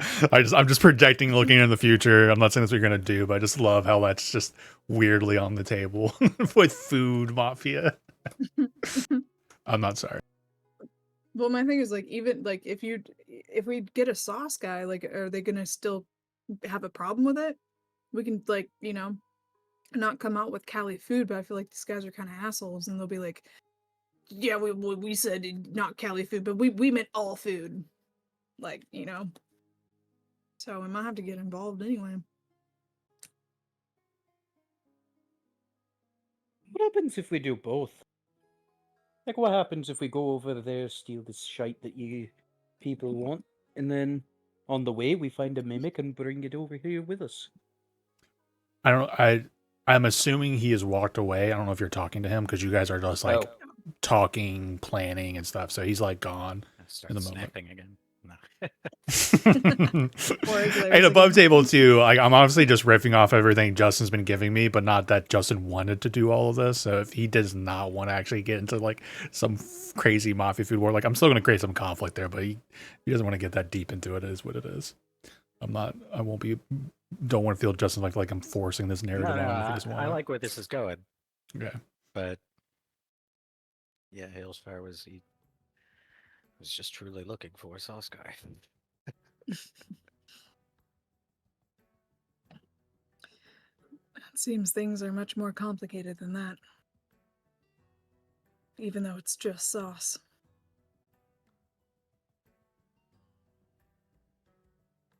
It's always complicated with people from Kalimshan. Can't just have a normal interaction. So what exactly are we thinking? Are we thinking of doing the heist or dealing with a mimic? I'm thinking these people have weirdly big family trees. Well, it's not their families. It's their second family. Oh, by marriage, got it.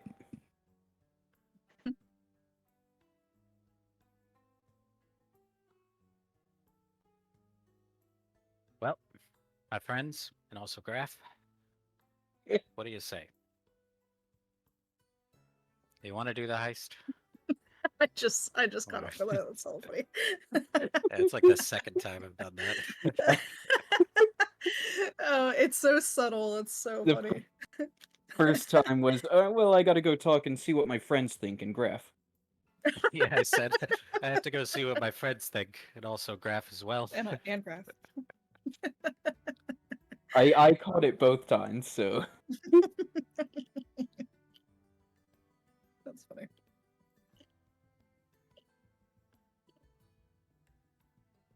Also, let me know if you guys are hearing me chewing. I'm eating carrots and it's very loud.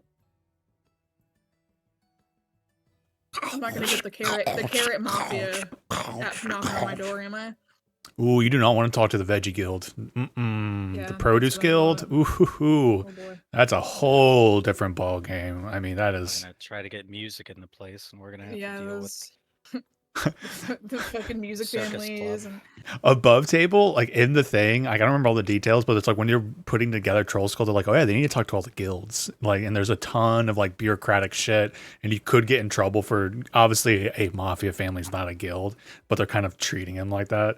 I didn't even think about it in this moment, but like technically you guys were like going to guilds and like getting permission, like, oh, you gotta go talk to the roofing guild, not just a contracting guild, and get them to do this. And so there probably is like a music guild, no joke, that you would have to get like that's a funny. permit from Angry for. birds everywhere. Yeah, like 100% that's a thing.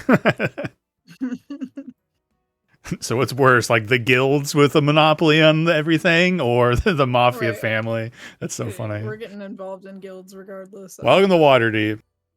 Welcome to Waterdeep. I'm wondering if I know we haven't decided on the heist, so I Is that a Cora's guildsman guild? down for whichever. What kind of I'm guild did voting you for say, whichever Graf? Oh, sorry. turn. Oh shit. I did not properly hear what Nate said. I was wondering what you said. You said, is there something guild? I was asking what you said.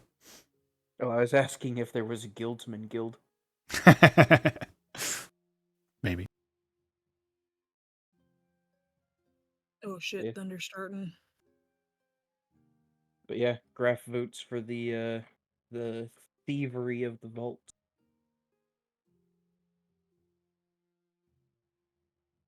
Same with core.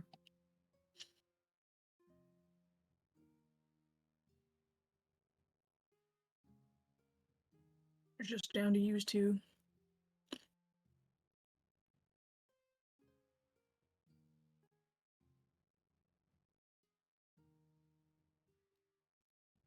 Zappa.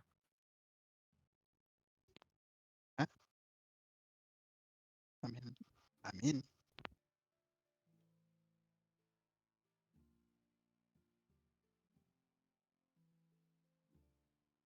All right, well, if we do this, then we have to swear that this never makes its way back to my nana. She can't know I've done any business with these kind of people.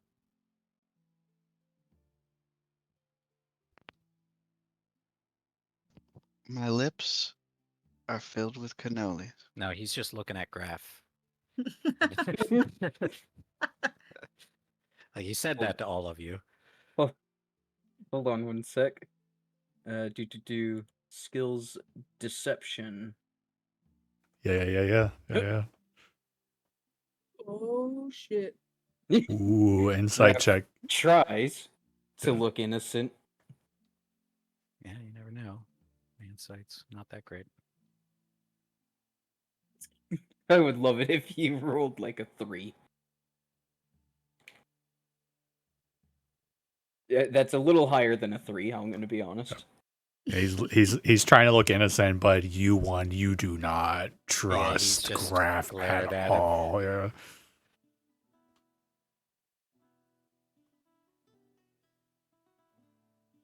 Alright, fine. I won't tell her. Roll a deception check. I mean, I'm half kidding. I don't know what you're doing with your character. I don't know if you're being genuine or not or what. I just assume you're Does he need to lying. re-roll insight? I mean, he already picked up that he I doesn't don't- necessarily trust, but he's yeah. just not believing you. Yeah, no matter what. It's also for Justin just the think what his character's gonna feel about it too. Well, I'll leave it up to you how Hillshire interprets it, but how Justin can interpret it is that Graf didn't say anything about writing her about it. God damn it.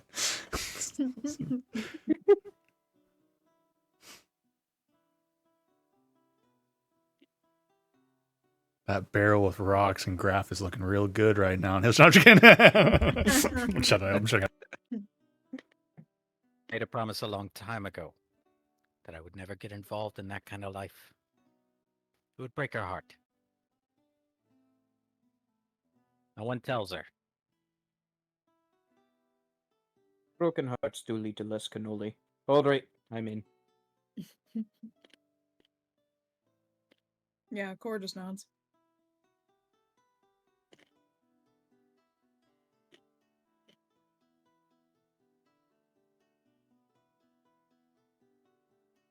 It's, guess we're doing this.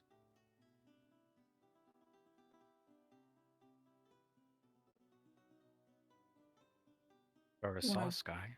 Do you want to snap him back over here? We're a fucking sauce guy.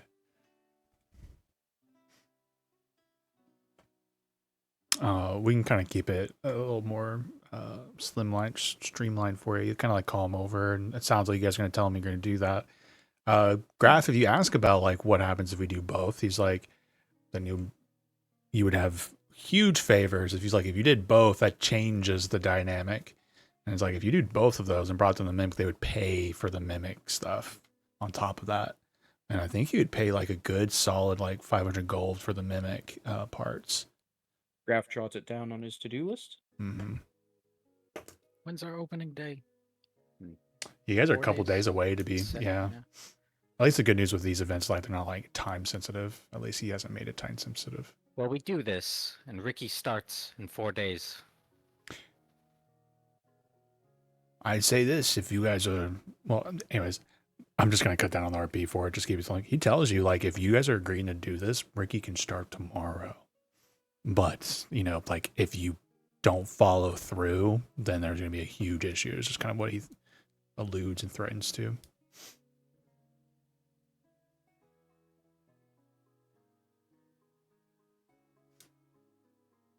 And at the end of the negotiations, he reaches his hand Graf to. is just gonna say, if they can arrange the transport, then they can make sure that Ooh, it's go all ahead. secure and all that. Yeah, go and stuff roll a and goes as persuasion fast as check. possible.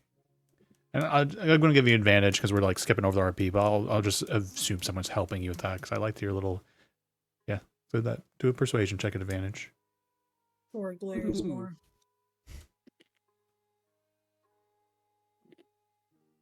Because yeah, Graf. Ooh, 19. Ooh, Graf is definitely gonna lean on if it's someone they can trust and they can do it quickly, then the job's getting done faster, and they know as soon as it hits the ship mhm. where it is. Yeah, so just because of the timing and everything like that, and I'll also get a better grasp on it, I'm going to say he's going to say yes, but then he'll say that he'll send somebody to talk to you guys in a couple days at Troll Skull with more specifics and, a more direct route as now they have somebody on the job. They're going to put together a proper little, dossier for you all to take a crack at it. But he does agree to somebody covering costs of the shipping. Or shipping, getting you guys there, transportation. Yeah, we would be cargo. Mm-hmm. Why do cargo on ship but shipping on truck? Any other negotiations?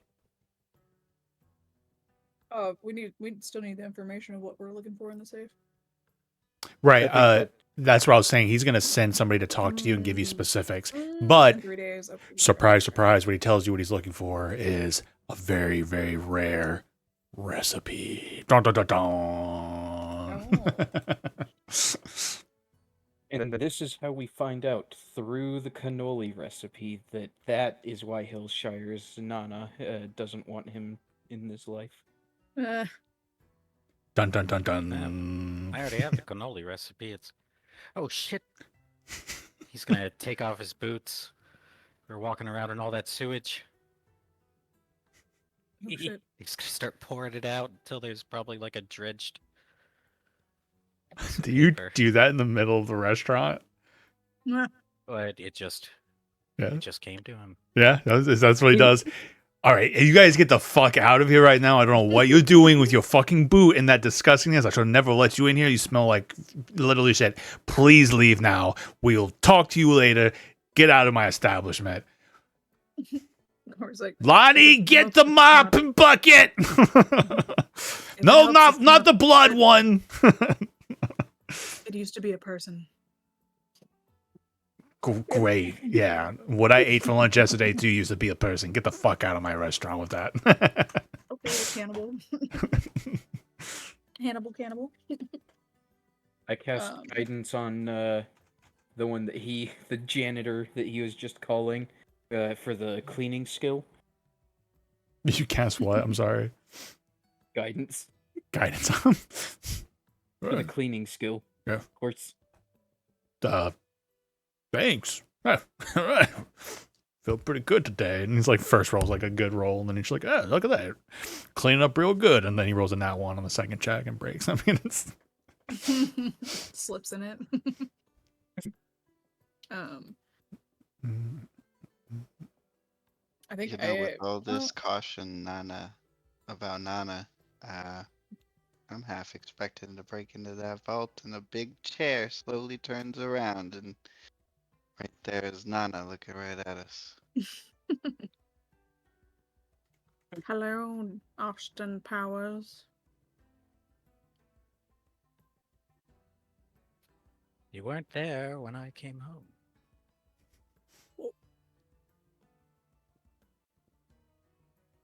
Oh, before you did that, by the way, Hillshire, like they were in the middle of about to like give you guys some like really nice little like a town Cali baked goods as like a little like, coming to a deal, a little celebration. And then you like poured shit all over it. He's just kind of like, no, take them back. No, I don't get none of that.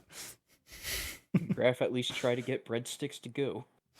You like they don't give them to you, but they had brought you complimentary breadsticks, and you're able to like pocket some of that if you'd like on your way out. Woo! All right. for real though, any last questions for him or anything like that? Obviously, we'll get them more details with it in quote unquote a couple days. The amount of stuff I literally have a calendar. I've never had to do a calendar for a campaign ever, keeping track of all the fucking threads and meetings and things that are coming up. And I was like, I won't tell you when or well, but I have Pigeons report. I have a couple other ones on it. That's really funny right now. I just remembered, maybe we should check out the Gazette and see if Gallywix came in today. Yeah, I was already planning on looking in that direction to talk to the pigeons. Yeah, we could do that. We still have to go to the dock wards to talk to Captain Staggett because we got to get our 1,150 gold. Let's say for you guys, you make it to the pigeons because that one's pretty self-sufficient. They do not have anything to report yet. But they are still actively searching for information, but right now they don't have any leads for you. And then what I'd say is like we can do that, so we can check that off your list real quick. Unless there's something. Sticks for them. Oh, your offering is deeply appreciated. But I will note that you brought them breadsticks, and they die, right? Because that pigeons can't eat bread. Cheesy ones next time. And then maybe we can pick up next time with you guys meeting with the captain. Because I think I'm not saying there's anything crazy, but with the reward, it might be interesting to see where you guys explain what happened, and if pick up any deception of you guys working with the cultists and them getting away. Who knows? Well, I mean, we don't have to talk about Aaron. We'll see. It's interesting to see you guys present your information. I don't see an Aaron around here. All right. Sweet. Yep. Do that. I'm actually making one note on the calendar. What was I doing here? Oh man, brain is breaking tonight. I'm just putting the High Sky. Come and talk to you guys. High Sky. Awesome. All right. GG's. GG's. That's good we didn't die. Well, I almost died, but didn't die. Level 5. Level 5. Level 5. Hell yeah. I'm so enjoying experience. All right, guys. Everyone have a good night. See everyone next week. Sounds like we're still good to go. Nothing crazy going on. So good night. Goodbye. See you next time. Good night. GG.